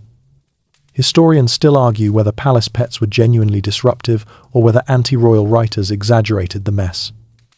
Some claim royal animals were trained and well managed. Others insist palace floors were little obstacle courses of droppings, fur, and chewed objects. The truth? Probably somewhere in the middle, with added chaos depending on whose pet escaped its leash that day. You stop beside a gilded chaise where a monkey chewed on something earlier. A ribbon lies shredded on the cushion. Royal women adored ribbons. Their pets adored destroying them. On a nearby table sits a delicate porcelain bowl filled with almonds, but one corner of the rim is chipped not from clumsiness, but from parrots using it as a plaything. Birds loved testing their beaks on fragile treasures. A soft joke floats up. If pets could pay fines, royal parrots would have gone bankrupt from property damage alone. You step toward the balcony door and push it open slightly. Outside, you see a courtyard where larger animals sometimes roamed small deer, peacocks, even trained miniature horses for entertainment. Beautiful, yes, but also messy. Palace gardeners spent half their time sweeping up after royal animals. Back in the chamber, you notice scratch marks on a wooden table, leg-deep, uneven grooves from a restless dog. You kneel beside it, imagining how often pets claimed royal furniture as chew toys. Then you see something that confirms everything you're learning tonight. A silk cushion on the floor, stained in a way that suggests a small accident occurred recently. The cushion was probably worth more than a commoner's yearly income. And the accident? Just another Tuesday for palace pets. You breathe deeply, catching hints of fur, feathers, stale milk, perfume, and the earthy sweetness of animal musk. Royal women loved their animals, doted on them, pampered them. But that love came with chaos, noise, smells, messes, fleas, and unpredictable behavior that no etiquette manual could tame. You back away from the room, stepping over a feather, carefully avoiding a suspicious damp spot, and easing the door closed behind you. Ahead, through the next corridor, you hear clattering wheels and the faint rumble of horses. Travel, long journeys, tight carriages, and hygiene that made palace life seem clean by comparison. You exhale and move toward it. You step away from the menagerie of royal pets, still half listening for another rogue monkey ambush, and move into a long, drafty hallway where the air feels different. Colder, dustier, less perfumed. You hear it before you see it. The groan of wooden wheels, the clop of hooves, the rattle of metal lanterns swaying in the dark. You're walking straight into the world of royal travel, where hygiene wasn't merely bad, it was almost non-existent. Tonight, you're joining royal women on journeys that stretch for days, weeks, even months, all inside cramped, swaying carriages that trapped heat, sweat, sickness, and odor in tight quarters no breeze could rescue. You push open a tall set of doors and find yourself in the palace carriage hall, a cavernous room lined with massive, ornate coaches. Each one is a masterpiece of craftsmanship: gold-gilded wheels, velvet seats, carved panels depicting mythological scenes. They look magnificent. They also look suspiciously stuffy. You step into the first carriage and instantly understand. The air inside hits you like a warm, stale blanket. Velvet, upholstery, thick curtains, and a tiny interior with barely enough ventilation for polite breathing, let alone hours of travel. Royal women spent entire journeys in these cramped boxes with layers of heavy clothing, cosmetics melting, wigs shifting, and zero privacy. A mainstream historical fact unfolds before you. Long-distance travel in early modern Europe was slow, sometimes 30-40 kilometers per day, assuming the weather didn't turn the roads into muddy soup. Carriages jolted constantly. Dust blew through windows, horses kicked up dirt. In summer, heat built until passengers felt faint. In winter, cold crept in and froze breath to the glass. You imagine sitting here for 12 hours with no bathroom, no bathing, and no chance to wash your hands. A soft joke rises. This carriage smells like someone tried to bottle Eau de Road Trip, 1600 edition. You sit on the velvet bench. It squeaks. Not a clean squeak, a tired squeak, like it's witnessed things it will never emotionally recover from. You glance down and see stains faded, blotchy, probably wine spills, maybe makeup, possibly food, and definitely a few accidents from passengers who couldn't exactly ask the coachman to pull over in the middle of hostile countryside. Which leads you to the inevitable truth. Chamber pots came along for the ride. Royal women used them inside moving carriages, holding onto straps, attendants steadying giant gowns, everything swaying. You sensibly decide not to imagine the logistics too vividly. A quirky tidbit joins the scene. Some royal travelers stuffed dried herbs into seat cushions to freshen the air. Rosemary, lavender, cloves. Sweet idea, poor execution. After a few days, the herbs mixed with sweat and dust, turning the cushions into aromatic sponges of confusion. You lean toward the small carriage window. It's hardly a window, just a tiny opening covered with gauze or oiled cloth. Fresh air trickled in reluctantly. Dust poured in, enthusiastically.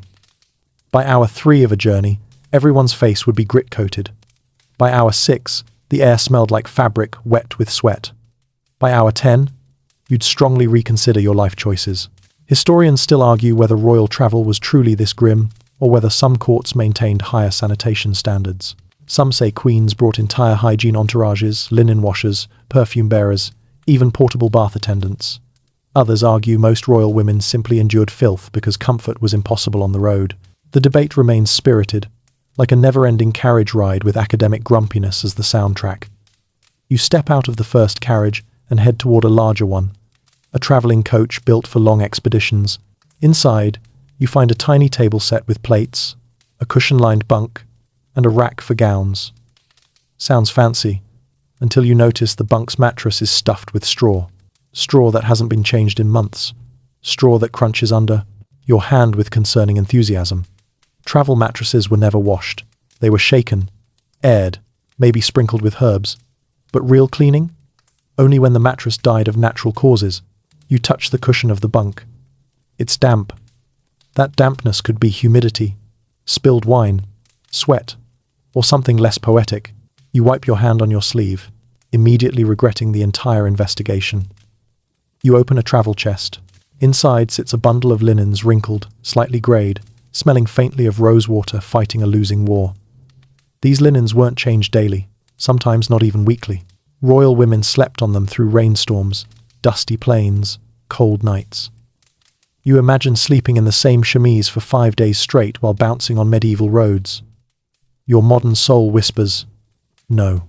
Next, you find a small jar labeled tooth powder, but opening it reveals nothing more than clumped charcoal and old mint. Travel hygiene was improvisation. A splash of rosewater here, an herbal cloth there. No baths, no showers, no privacy, no hope. A gentle joke whispers, whoever invented dry shampoo would have been immediately knighted. You continue deeper into the carriage hall and notice a row of portable foot warmers.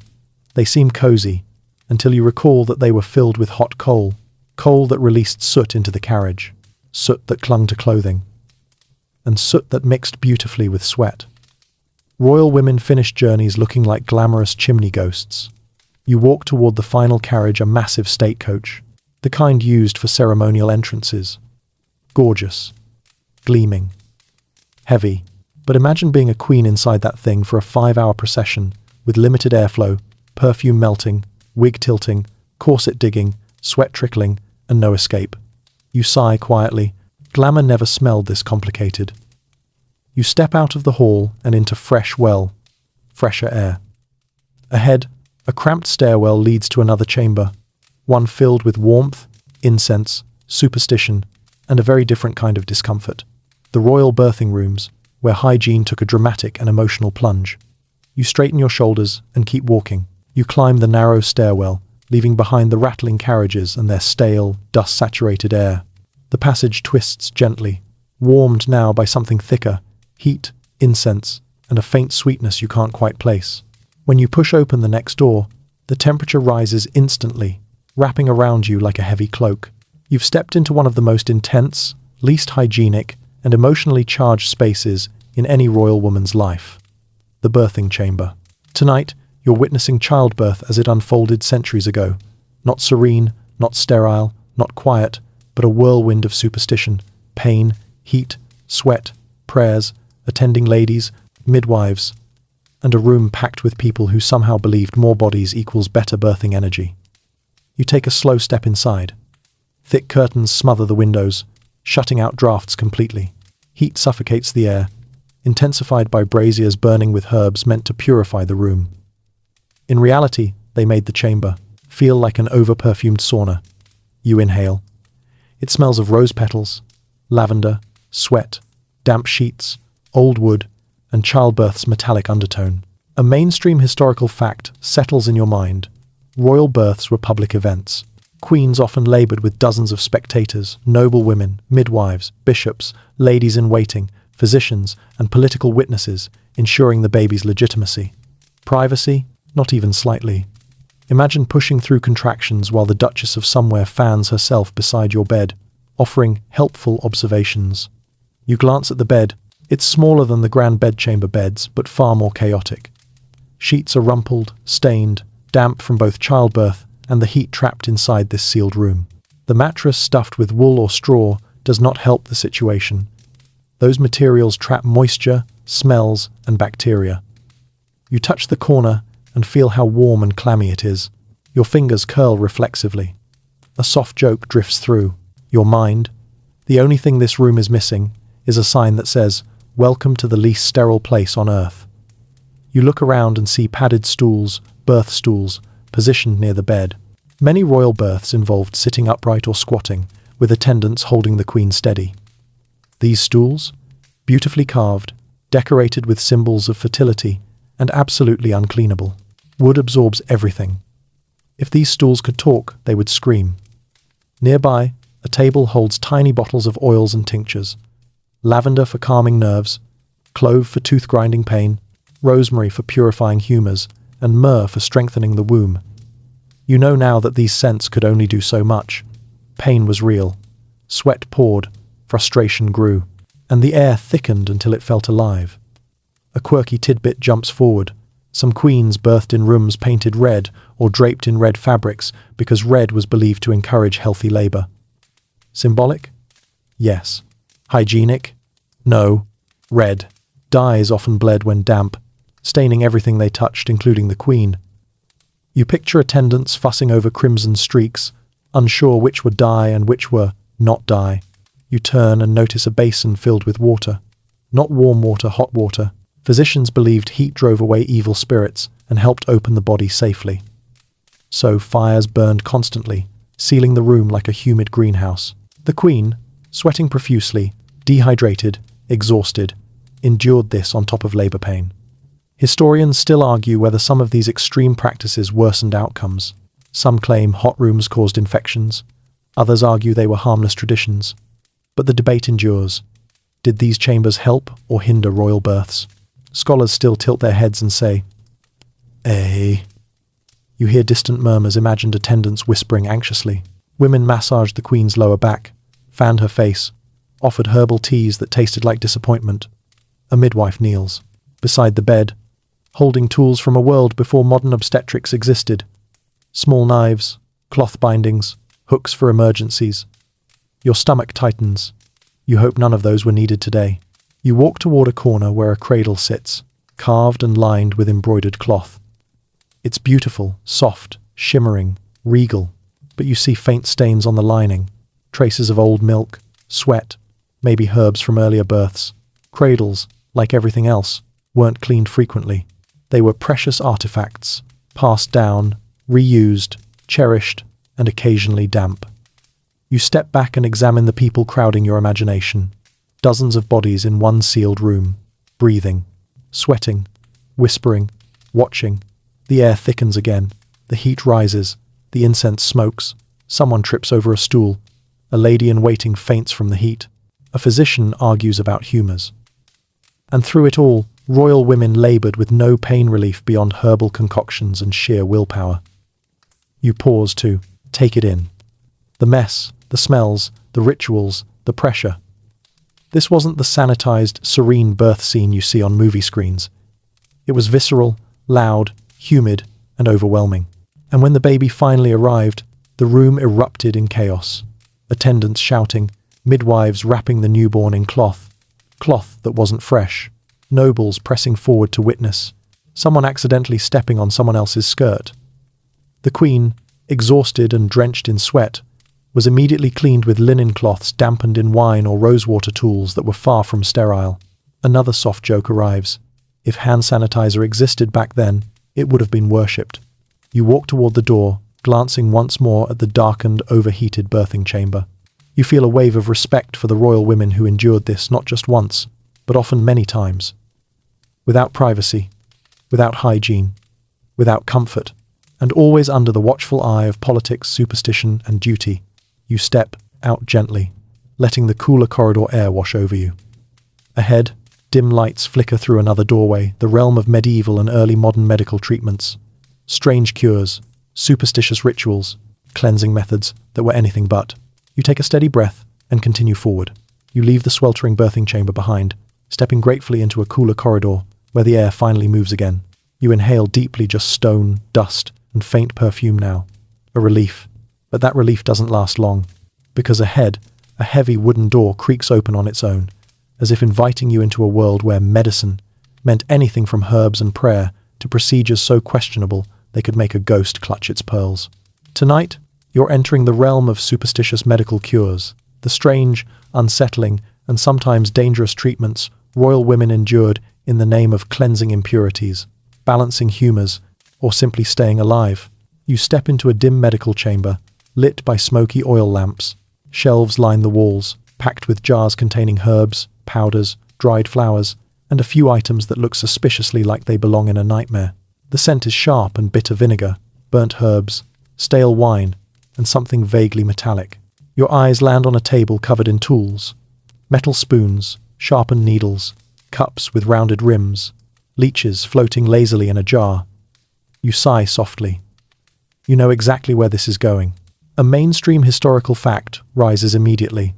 Bloodletting was one of the most common treatments for royal women. Physicians insisted that many illnesses stemmed from excess blood, and the solution was simple: remove some. Through cuts, through leeches, through suction cups. You picture the queen sitting on a cushioned stool, her sleeve rolled up, attendants dabbing her arm as a physician dramatically announces, "Your Majesty, we must balance the humours." You rub your own arm protectively. A soft joke slips in. Medieval medicine had two settings: tiny herbs, and please sit still while we drain you a bit. You move to the table, noticing bundles of herbs tied with thread. Sage, rosemary, chamomile, lavender, harmless enough.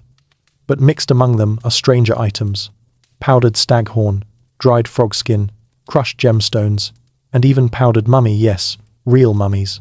Some royal courts believed ground mummy was a powerful cure-all. You stare at the jar and whisper internally, "Absolutely not." A quirky tidbit nudges you. Queens sometimes wore small amulets filled with herbs, bones, or metals believed to protect them from disease. Some amulets were sewn into bodices or hung inside wigs. Protection was the goal. Hygiene was not a consideration. You drift to a corner where a steaming pot emits a pungent aroma. A midwife or physician is preparing a fumigation treatment, burning herbs and resin to drive illness out through the pores. But fumigation meant sitting over smoke, inhaling thick, irritating clouds while bundled in blankets. Imagine trying to sweat out a fever in an already overheated palace chamber. The room becomes a sauna of misery. Historians still argue whether these fumigations ever helped. Some say they opened airways. Others insist they did nothing but make patients miserable. The truth likely sits somewhere in between, confused, smoky, and sweaty. Next, you find a stack of small cloth pouches filled with heated sand. These were pressed to the stomach or limbs to relieve cramps, swelling, or poisoned energies. They worked occasionally, heat is heat, but they were also rarely cleaned. Sweat, oils, and herbs mixed into the fabric until the pouches smelled like someone cooked misery inside a sock. You notice a wooden instrument with a hollow tube, an early enema device. Royal women used enemas frequently, encouraged by physicians who swore they cleansed the body of impurities. Liquid mixtures were creative: warm milk, wine, herbs, or even mercury-based solutions. You shake your head gently. Some cures were worse than the illness. You glance upward and see dried flowers hanging from beams. Flowers believed to ward off plague, ward off evil spirits, ward off bad moods. Basically, floral multitaskers. But none of them actually stopped disease. They did, however, lure insects. You imagine a queen trying to relax while moths gently nibble the protective bouquet above her bed. In another corner sits a shallow bowl filled with wine and sliced onions. This wasn't a snack, this was a miasma catcher, meant to absorb sickness from the air. As far as scientific accuracy goes, it was kinder than bloodletting, but still solidly in the wishful thinking category. A soft joke wanders in. The onions probably did absorb something, but mostly the will to live. You walk toward a cushioned chair where queens often sat during treatments. The cushion is stained in a way that makes your stomach hesitate. Vinegar rubs, herbal poultices, bleeding sessions all left their mark. Imagine sitting here repeatedly, day after day, trusting that your physician's best advice was based on humours, not actual evidence. Across the room, you find shelves filled with bottled tonics. Some contain alcohol mixed with herbs. Others hold opiates, yes, early forms of narcotics used to calm nerves, relieve pain, or help with sleep. Royal women sometimes grew dependent on them unknowingly, creating cycles of treatment that caused as many problems as they soothed. You pick up a vial labelled Essence of Pearls. Smells faintly sour. This was a beauty tonic made by dissolving pearls in acid. It was believed to preserve youth. In reality, it was expensive acid water, flavoured with disappointment. Another shelf holds salves made of lard, tree resin, and ash. These were rubbed onto skin infections or rashes caused by corsets, unbathed skin, or stiff gowns. Helpful sometimes. Other times, they sealed in bacteria. Royal women often walked a tightrope between mild cure and accidental science experiment. As you step back, you take in the whole chamber, the tools, the jars, the smoke, the dried herbs, the bandages, the faint smell of vinegar and old heat. Everything here whispers the same truth. Royal medicine wasn't gentle. It wasn't sterile. It wasn't informed. Royal women trusted treatments that could harm them, endured procedures that bruised them, and navigated a world where superstition guided doctors more than science ever could. You quietly back toward the door. There's a heavy scent in the air, one that tells you you're done here. Ahead lies something less invasive, but no less revealing. The royal kitchens, where hygiene had its own creative interpretation. With a steady breath, you step forward. You leave the smoky chamber of dubious medical miracles, letting the door ease shut behind you, sealing in the fumes of burnt herbs, vinegar, vapors, and the collective sighs of every patient who ever questioned their physician's credentials. The next hallway feels cooler at first, wider, echoing with faint clatter, carrying the soft rumble of pots and footsteps. But there's a heaviness in the air too. A mixture of roasted meat, boiling broth, iron, damp stone, and something that smells suspiciously like oops. Because tonight, you're walking into the royal kitchen's grand, sprawling, awe-inspiring, and shockingly unhygienic behind the scenes. You descend a short flight of worn stone steps and push open a thick wooden door. The moment it swings inward, waves of heat slap against you, humid, oily, rich with the sense of cooking and centuries of accumulation. The kitchen is massive. Fires roar in giant hearths. Copper pots hang like glimmering suns from dark beams.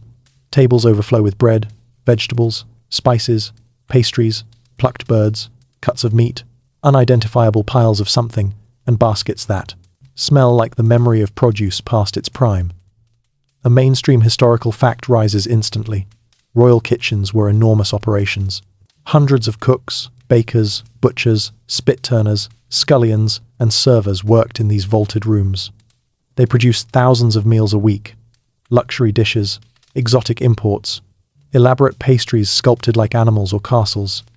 But with all that volume, cleanliness wasn't exactly accessible. You take a step forward and hear a soft crunch beneath your shoe. You glance down. It's flour, or ash, or sugar, or maybe something you don't want to identify before bedtime. You slide your foot instead of lifting it again, just in case. A soft joke pops up. In royal kitchens, the 5-second rule was probably extended to 30 minutes by royal decree. You walk along a stone counter where a cook is vigorously chopping herbs. Tiny flecks fly everywhere onto the table, onto the floor, into a bowl of berries, and directly into a pan of butter melting nearby. No separation, no sterilization, just medieval multitasking. Beside that station sits a slab of raw meat, a large cut of venison stored on a wooden board that has so many knife marks it looks like a topographical map. The meat was hunted earlier that day, not refrigerated, not fully drained, still slightly warm. Flies hover. A scullion occasionally waves them off with a rag that seems well used. You drift farther, passing a vat of stew bubbling aggressively. The aroma is delicious, but the rim of the pot is coated in dried spills from meals past. Food rarely simmered alone. It made friends along the way. A quirky tidbit joins the moment. Kitchens used to season pots and pans by never fully cleaning them. Layers of flavor built up. Romantic idea for cast iron, less romantic when the build-up includes dust, soot, animal fat, and splashes of who knows what from a royal feast 2 weeks ago. You push deeper into the heat. On your left, a row of spit boys, children or young. Men turn long metal rods over open flames. Entire boars, pheasants, swans and rabbits roast slowly, dripping fat that sizzles and pops. The drippings spatter across the floor. No one stops to clean it. Why would they? There are 10 more spits behind them. You catch a whiff of something sour near a bucket. Milk. Or rather, milk that dreamed once of being fresh. Dairy didn't last long in warm, bustling kitchens. If it curdled, cooks sometimes used it anyway, disguised in cooked dishes where no one would notice. Royal stomachs suffered silently. Historians still argue whether royal kitchens were truly filthier than common households or simply busier. Some records praise meticulous organization. Others describe rodent armies bold enough to file complaints of their own. The truth, like most truths, probably lives somewhere in the middle. Grand success with a savory side of chaos. You turn a corner and nearly trip over a cat. Cats lived in kitchens specifically to catch mice and rats, and while helpful, they brought personality. Scratching, lounging on warm dough, knocking over bowls, shedding into pastry flour. One kitten is currently curled atop a basket of bread loaves. You smile, and then you swallow discomfort. Next, you find a fish cleaning station. Water sloshes across the stone floor in waves. Fish guts lie in a pile nearby. You step very carefully, mentally vowing to never again complain about the smell of your fridge. A wooden shelf holds jars of spices, cinnamon, pepper, nutmeg, treasures imported at great cost. They're aromatic, powerful, and kept in containers, only occasionally wiped down. A layer of dust coats the tops. Royal women adored these spices for flavor and medical uses, but the supply chain? Less glamorous than it sounds. You move toward the bakery corner. Ah, bliss. Bread. Rolls. Pastries arranged in glorious golden piles. You inhale gratefully until you notice a baker wiping sweat from his forehead with the same hand he uses to knead dough. Hygiene wasn't maliciously ignored. It simply wasn't understood. Another soft joke rises. Extra salt often came from unexpected places. In the far corner, enormous cauldrons of broth steam vigorously. Bones simmer for hours. Vegetables stew until they surrender. But the floor beneath the cauldrons? Slick, greasy. You take a careful step sideways, doing a graceful little balancing dance your modern self never trained for. As you turn toward the door, your eyes land on a wooden bucket holding scraps. This bucket will be taken out eventually. But scraps attract rodents, rodents draw cats, cats knock things over, and the cycle begins anew. You linger one last moment, absorbing everything. Heat, noise, smells, flour, dust, wood smoke, animal fat, herbs, boiled wine, roasting meat, and the undeniable truth that royal women ate food prepared in conditions that would terrify a modern health inspector. And yet, this was normal, grand, chaotic, bustling, aromatic, alive. You retreat from the kitchen, stepping into a cooler hallway lined with small windows. Fresh air slips through cracks, carrying earthy scents. Ahead lies another odd slice of royal life. Outdoor privies tucked into gardens, where smells mingled with flowers in ways nature absolutely did not request. You take a breath and step forward. You step out of the royal kitchens, letting the door close behind you with a heavy thud that seals away the smoky heat, the bubbling pots, and the symphony of culinary chaos. The hallway ahead is cooler, almost shockingly so, and carries a faint, earthy scent.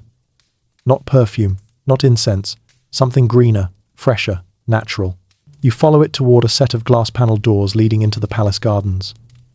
At first, the air outside feels cleansing, crisp, open, a welcome break from warm kitchens and stale corridors.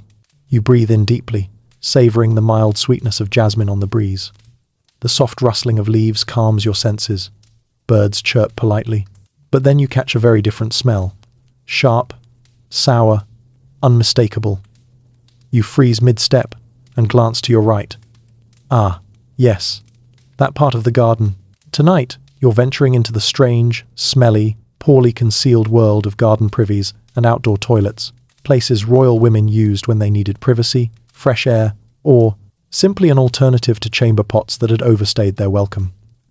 You walk along a gravel path lined with hedges trimmed perfectly square. That fragrance, floral and foul, grows stronger as you approach an ivy-covered structure tucked discreetly behind a cluster of rose bushes. It looks charming at first glance, almost poetic, a little stone hut with a wooden door, draped in vines. But the scent drifting from it is the universe reminding you that nature is not always gentle. A mainstream historical fact settles in. Many royal estates maintained garden privies, also known as necessaries, houses of ease, or simply little houses. They were used frequently by noblewomen and guests during long walks, picnics, outdoor parties, or when indoor odors became unbearable. These outdoor toilets weren't flushed, they weren't cleaned daily, and they certainly weren't ventilated well. You push the wooden door open just enough to peek inside. The air is thick, warm, damp, earthy, in all the wrong ways. A wooden bench with a hole sits over a deep pit. Straw is scattered across the floor. No water, no flushing mechanism, just gravity and blind optimism. A soft joke stirs in your chest. The best thing about garden privies was the quick cardio workout you got from sprinting away afterward. You step back, letting the door fall shut. Even through the wood, the scent lingers. Attendants sprinkled herbs around the area, mint, lavender, rosemary, to mask smells. But herbs were no match for what human bodies produce. Instead of creating a pleasant blend, it often resulted in a scent profile best described as floral betrayal. You continue along the path. Birds chirp through branches overhead, seemingly oblivious to the aromatic battlefield below. As you round a corner, you spot another privy disguised inside a charming gazebo. Royal guests sipped tea right next to one of these, separated only by wooden screens and polite denial. A quirky tidbit emerges. Some prestigious estates install decorative bushes specifically chosen for their strong natural fragrance to hide privy smells. Jasmine, honeysuckle, lilac, lovely plants forced into a lifelong job they never applied for. You walk toward a hedge maze, its labyrinth winding peacefully. But then you remember a historical note. Garden mazes often contained hidden privies along the outer edges, intended for long strolls or romantic privacy. You look at the maze entrance with newfound suspicion. You wander inside anyway, following the path. The deeper you go, the more secluded it becomes. Birds quiet down, wind softens, and then, tucked behind a leafy wall, you see a small wooden door built straight into the hedges. Bold, subtle, horrifying. You lean closer. Smell confirms your worst fears. You immediately back away, your brain whispering, "Nope, absolutely not," respectfully declining the invitation. Historians still argue whether palace gardeners were responsible for cleaning and maintaining these privies, or whether separate attendants managed them. Some records suggest gardeners emptied pits at night. Others imply they pretended not to smell anything and focused on roses. The debate lingers, mild but persistent like the scent of these privies on a hot summer afternoon. You exit the maze quickly, needing fresh air like your soul depends on it. You exhale and continue toward the palace orchards. Fruit trees stretch around you, heavy with apples, pears, and plums. The ground is dotted with fallen fruit, sweet-smelling at first but starting to ferment. Bees buzz lazily over the sticky patches. It's beautiful yet not entirely safe, because orchard edges were another favoured spot for discreet relieving, especially among royal women who spent hours outdoors and didn't want to trek back to the palace. Staff avoided commenting. Nature took the damage. You approach a small stone bench shaded by a willow tree. A trickle of water flows nearby from a man-made stream. The sound is calming, but carefully arranged, rocks hide yet another tiny wooden door on the far side, a picturesque privy designed to blend with nature. It looked elegant, until someone used it. A soft joke rises. Even the prettiest royal garden had at least 3 places you absolutely should not sit near. You step away and head toward the broader estate. As you move through neatly arranged flower beds, you notice something funny or tragic. Parts of the soil are unusually rich, dark, fertile, the kind of soil gardeners dream about. You glance left, You glance right, and then realization dawns. Waste pits once full were often covered with soil and turned into garden beds. Not immediately, but eventually. Waste decomposed. Nature recycled. Flowers thrived. A darkly practical cycle. You clear your throat. You take a dignified step back from the roses. Finally, you return to the main path leading toward the palace. A gentle breeze carries a mix of fresh greenery and faint leftover stenches. It's oddly representative of royal life, beautiful on the surface, questionable behind the curtains. But as you walk, you sense something deeper ahead, something not physical but human. Whispers, secrets, confessions, stories only servants dared whisper behind closed doors. Next up, the world of servants who kept royal hygiene disasters hidden, the silent heroes, observers, and reluctant witnesses of royal chaos. You take one last breath of garden air, both sweet and suspicious, and step forward. You step away from the suspiciously fertile rose beds, brushing invisible soil from questionable origins off your sleeves, and re-enter the palace through a narrow servants' corridor. Instantly, the atmosphere shifts. The air feels heavier with secrecy, warm, close, humming with the low thrum of whispered conversations, hurried footsteps, and the quiet sighs of people who see everything yet say nothing. Tonight, you're slipping into the hidden world of servants who witnessed and concealed the royal hygiene chaos. The maids, laundresses, valets, chambermaids, wig attendants, and quietly traumatized workers who held the monarchy together with linens, discretion, and the kind of emotional resilience that deserves its own medal. You step deeper into the passage. It's dim, narrow. Servants' quarters were deliberately tucked away behind false walls and hidden staircases so they could move unseen. But unseen didn't mean unaware. These people knew everything that happened in the palace, especially the parts history politely ignores. You reach a small wooden door slightly ajar and peek inside. A laundress kneels by an enormous copper basin, scrubbing a sheet with both hands, face set in a grim expression of determination mixed with resignation. The sheet is stained ink, wine, perfume, sweat, blood? You can't tell. You suspect she can, because she's seen it all. A mainstream, historical fact whispers through the steam. Royal laundresses handled clothing and linens that were rarely washed but frequently marked by life. Sweat, cosmetics, menstrual leaks, childbirth stains, spilled wine, vomit after banquets, wig powder, residue. Laundresses dealt with the physical truth of royalty. They soaked fabrics in lye, vinegar, boiling water. Their hands cracked, reddened, burned, and they never complained. They couldn't. You take a quiet breath. One laundress wrings the sheet, lifts it to her nose, sniffs, then sighs in the universal language of, "This is my life now." A soft joke rises in your mind. Medieval laundry day wasn't self-care Sunday. It was emotional damage Monday through Saturday. You slip out and walk toward the wig attendant's workspace. The door creaks softly. Inside, a young woman brushes out a powdered wig, sending clouds of scented dust into the air. She coughs lightly, eyes watering, then resumes her work.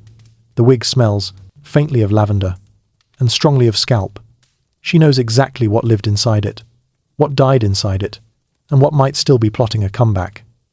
She picks out a stray breadcrumb, a beetle wing, a hairpin bent in defeat. She doesn't react, she just places them in a tiny miscellaneous debris bowl and continues brushing as if tending a majestic beast. You wander farther into the servants' dining nook. Two maids hunch close, whispering in a mix of conspiratorial tones and exhausted amusement. She fainted again in the heat right into the stew. And we just stirred it? Of course we stirred it. It's the Queen's stew. You don't throw that out. You blink. They laugh.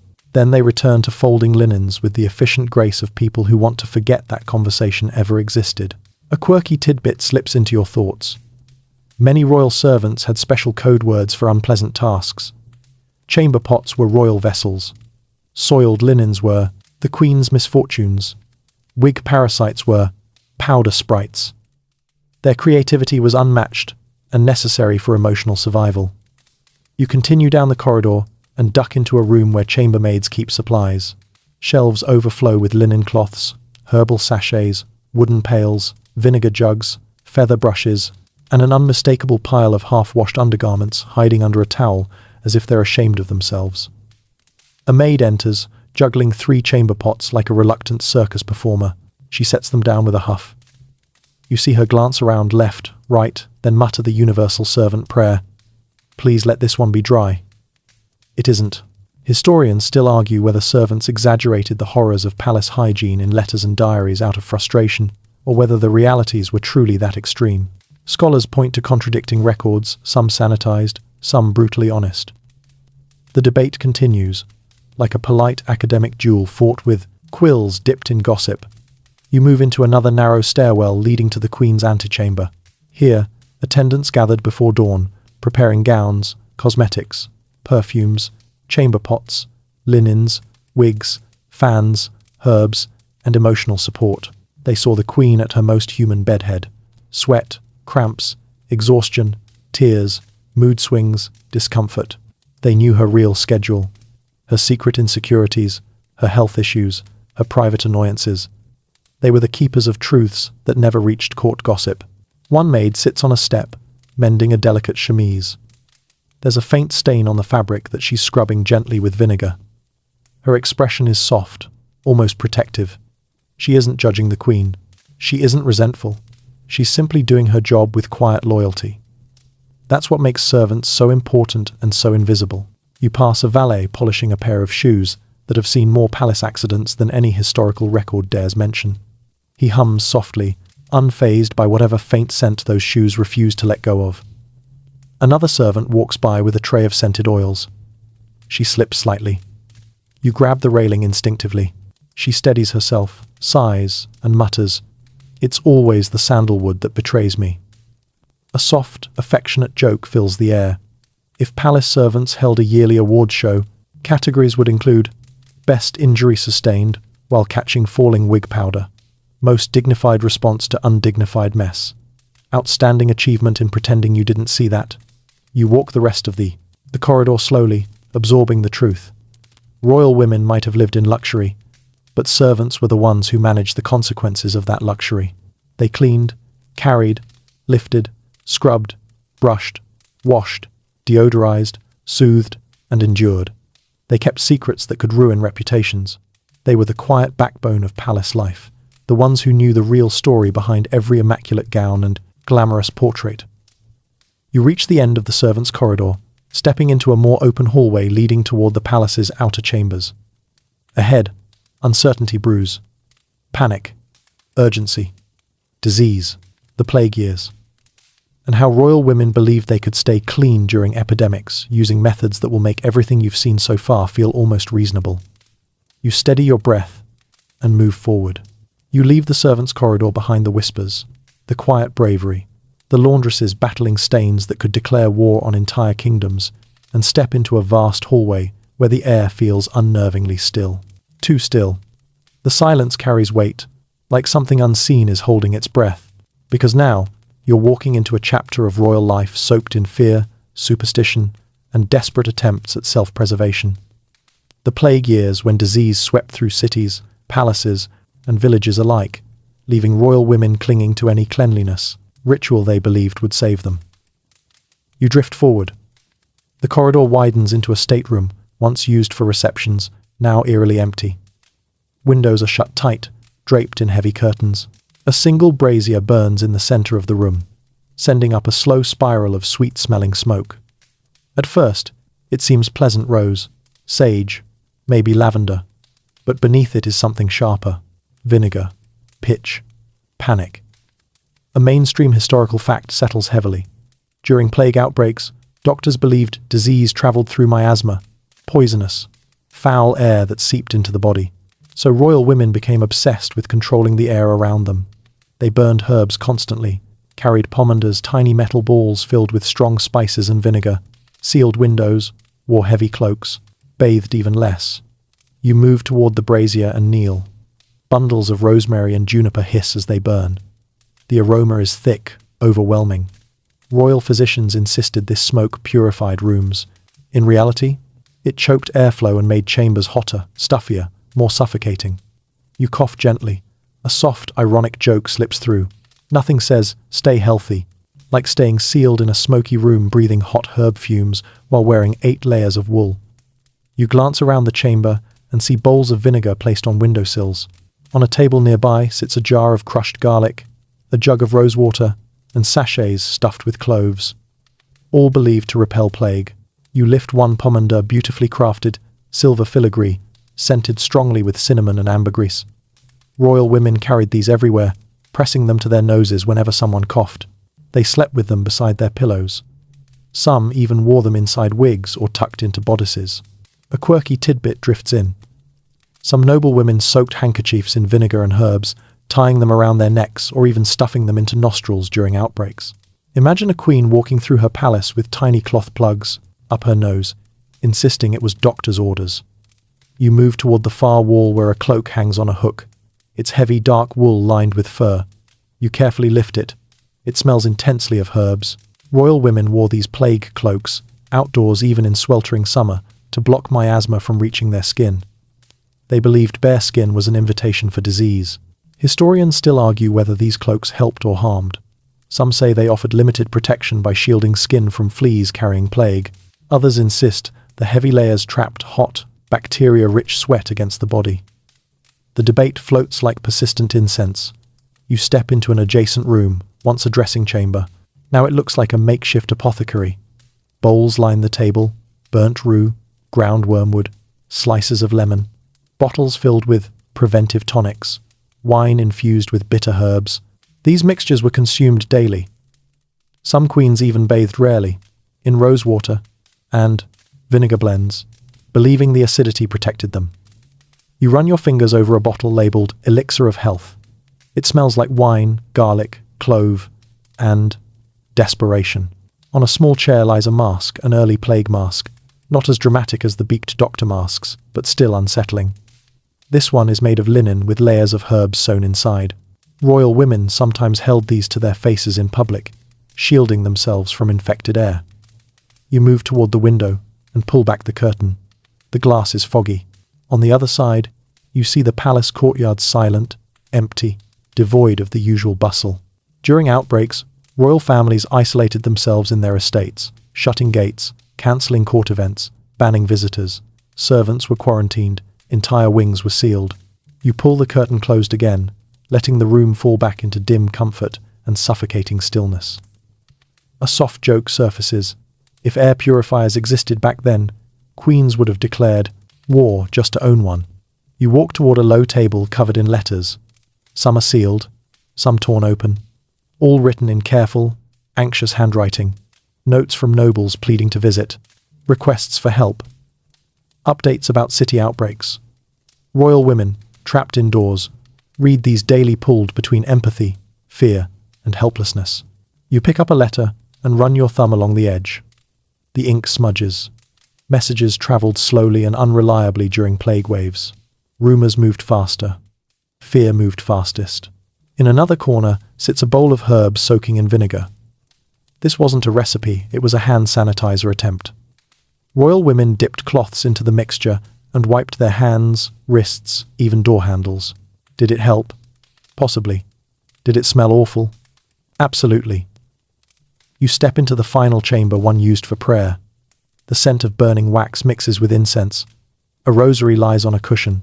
During plagues, royal women prayed constantly, sometimes for health, sometimes for safety, sometimes for forgiveness for not understanding the illness ravaging their lands. You stand quietly for a moment, listening to the imagined echoes of whispered prayers, the crackling brazier, the frantic rustling of herbs being replaced when their scent faded. Then you step back out into the corridor. Ahead, the palace walls brighten again, decorated, refined, polished, but also artificial. Because next, you'll witness the bizarre court etiquette rules that disguised, ignored, or awkwardly compensated for all the hygiene disasters you've seen so far.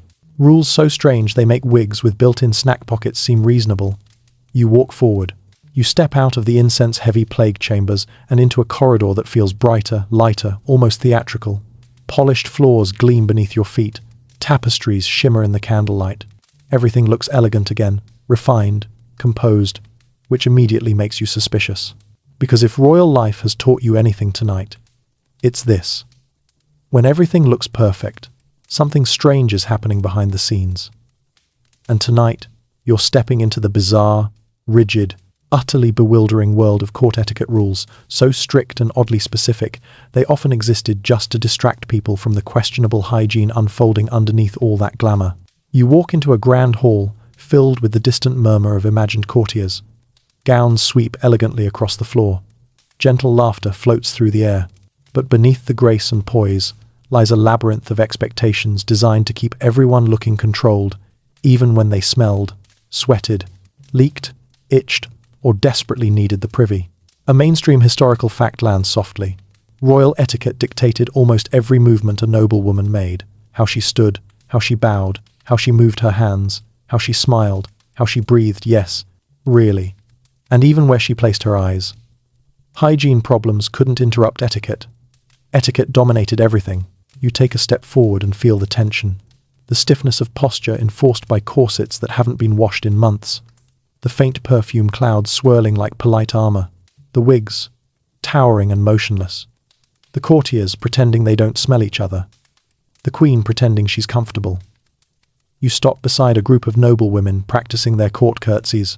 Each one bends their knees delicately, dipping low in slow, graceful movements. But here's the twist. Curtsies were expected to be long and elegant. Very long. Sometimes painfully long. And when you're wearing a wig stuffed with grease, 3 layers of gowns, perfumed gloves, and the memory of last week's linen, slow movements were a gamble. A soft joke drifts in. One wrong bend, and someone's wig powder becomes someone else's personal snowfall. You stroll farther and overhear fragments of imagined conversation. Remember, you must not turn your back on Her Majesty. Even if the chamber pot behind the curtain is calling, especially then. You smile, because yes, this was a rule. No one turned their back on the Queen, which meant leaving a room required an elegant, awkward, slow-motion backward walk, and walking backward in heels, with a heavy dress, with a corset, while sweating. That's the Royal Olympics. You move toward another gathering, noblewomen holding embroidered handkerchiefs at their noses. This wasn't just fashion, it was etiquette. Perfumed handkerchiefs hid smells. More importantly, they helped women avoid reaction faces when unexpected odors drifted through the room.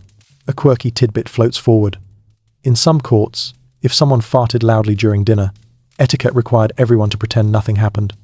Utter silence, pure denial. The ultimate poker face. You step into the dining hall. The table glitters with crystal and gold, but etiquette rules here created their own comedy of errors. No one could begin eating until the highest-ranking woman lifted her spoon. If she decided to eat slowly, everyone ate slowly. If she stopped early, dinner was over, regardless of hunger. And if someone desperately needed the privy mid-meal, well, that's what screens and quick whispers to attendants were for. You glance at a curtained alcove nearby and shake your head gently. You continue walking and notice a long line of women waiting to greet the Queen. Every gesture has rules. How deep to bow, how long to hold eye contact, how many steps to retreat. These rules weren't just for grace. They also cleverly disguised personal discomfort. A noblewoman could be sweating buckets, her wig itching like a forest of angry ants, her corset digging so hard it felt like emotional trauma. And etiquette forced her to remain serene, calm, poised. Historians still argue whether these etiquette rules were intentionally designed to hide hygiene issues or whether they simply evolved from political formality. Some scholars insist strict posture prevented fainting in stuffy rooms. Others argue it made fainting worse. No one agrees. The debate continues in polite academic circles where nobody curtsies anymore. You step into the ballroom next. Music swells, silk glides, perfume clouds compete like dueling fencers. But here's where etiquette turned hygiene into strategy. Dancing too energetically was unladylike. Getting too close risked sharing unwanted scents. Smiling too widely showed bad teeth. Laughing too loudly risked releasing more noticeable sounds. And fainting was considered almost fashionable, provided you did it gracefully. You pass a group practicing the minuet. The dance is slow, delicate, controlled, designed perfectly to prevent sweating. But given the heat from candles, wigs, and tightly woven gowns, sweating happened anyway. Etiquette simply demanded you pretend it didn't. A soft joke arises. The true skill of ballroom dancing wasn't the footwork, it was not passing out. You exit the ballroom, and walk into a long gallery lined with portraits. Every woman looks flawless, pale skin, serene eyes, elegant posture. These portraits were designed to project power and perfection, and yet behind each of these poised images was a person hiding countless discomforts beneath etiquette's polished surface. You approach one portrait closely. Her expression is calm, her gown pristine, her wig towering. You smile softly, because now you know the truth.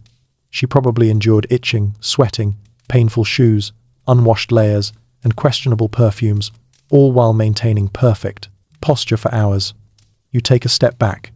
Court etiquette wasn't just about elegance, it was about control. Disguise. Illusion. A system designed to maintain order in a world where the underlying realities were far less glamorous. But now, as you turn toward the final corridor, the air shifts once again. There's a sense of perspective waiting ahead. A bigger picture. A step back from the tiny moments into the grand sweep of history. Because next, you're entering the final chapter, the legacy of royal filth. How these hygiene struggles shaped myths, misunderstandings, and the strange fascination we carry even today. You inhale and walk into the last section. You follow the gallery of frozen, flawless royal portraits until the corridor widens, breathes, and opens into a quiet, high-ceilinged room bathed in soft candlelight. The noise of the palace, the rustle of gowns, the whispers of gossip, the accidental bodily sounds everyone pretended not to hear fades behind you. What remains is an almost museum-like stillness. It feels right, because in this final stretch, you're stepping back not into another room full of wig dust, or a steamy birthing chamber, or a garden privy hidden behind roses, but into the bigger story that all these strange, messy, uncomfortable, and deeply human details reveal. Tonight, you'll witness the legacy of royal filth, how these habits shaped myths, misconceptions, and the strange fascination we still have with royalty today. You walk slowly across the room. Your footsteps echo softly.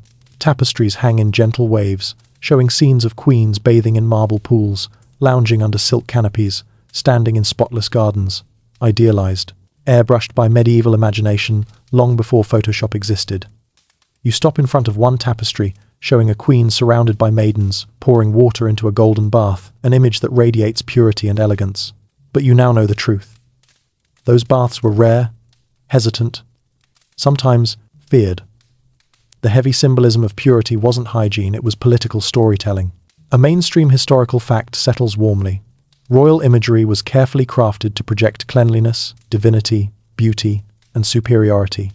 Even when reality involved unwashed gowns, sour bed linens, greasy wigs, and chamber pots hidden behind curtains. The palace didn't just build luxury, it built illusions.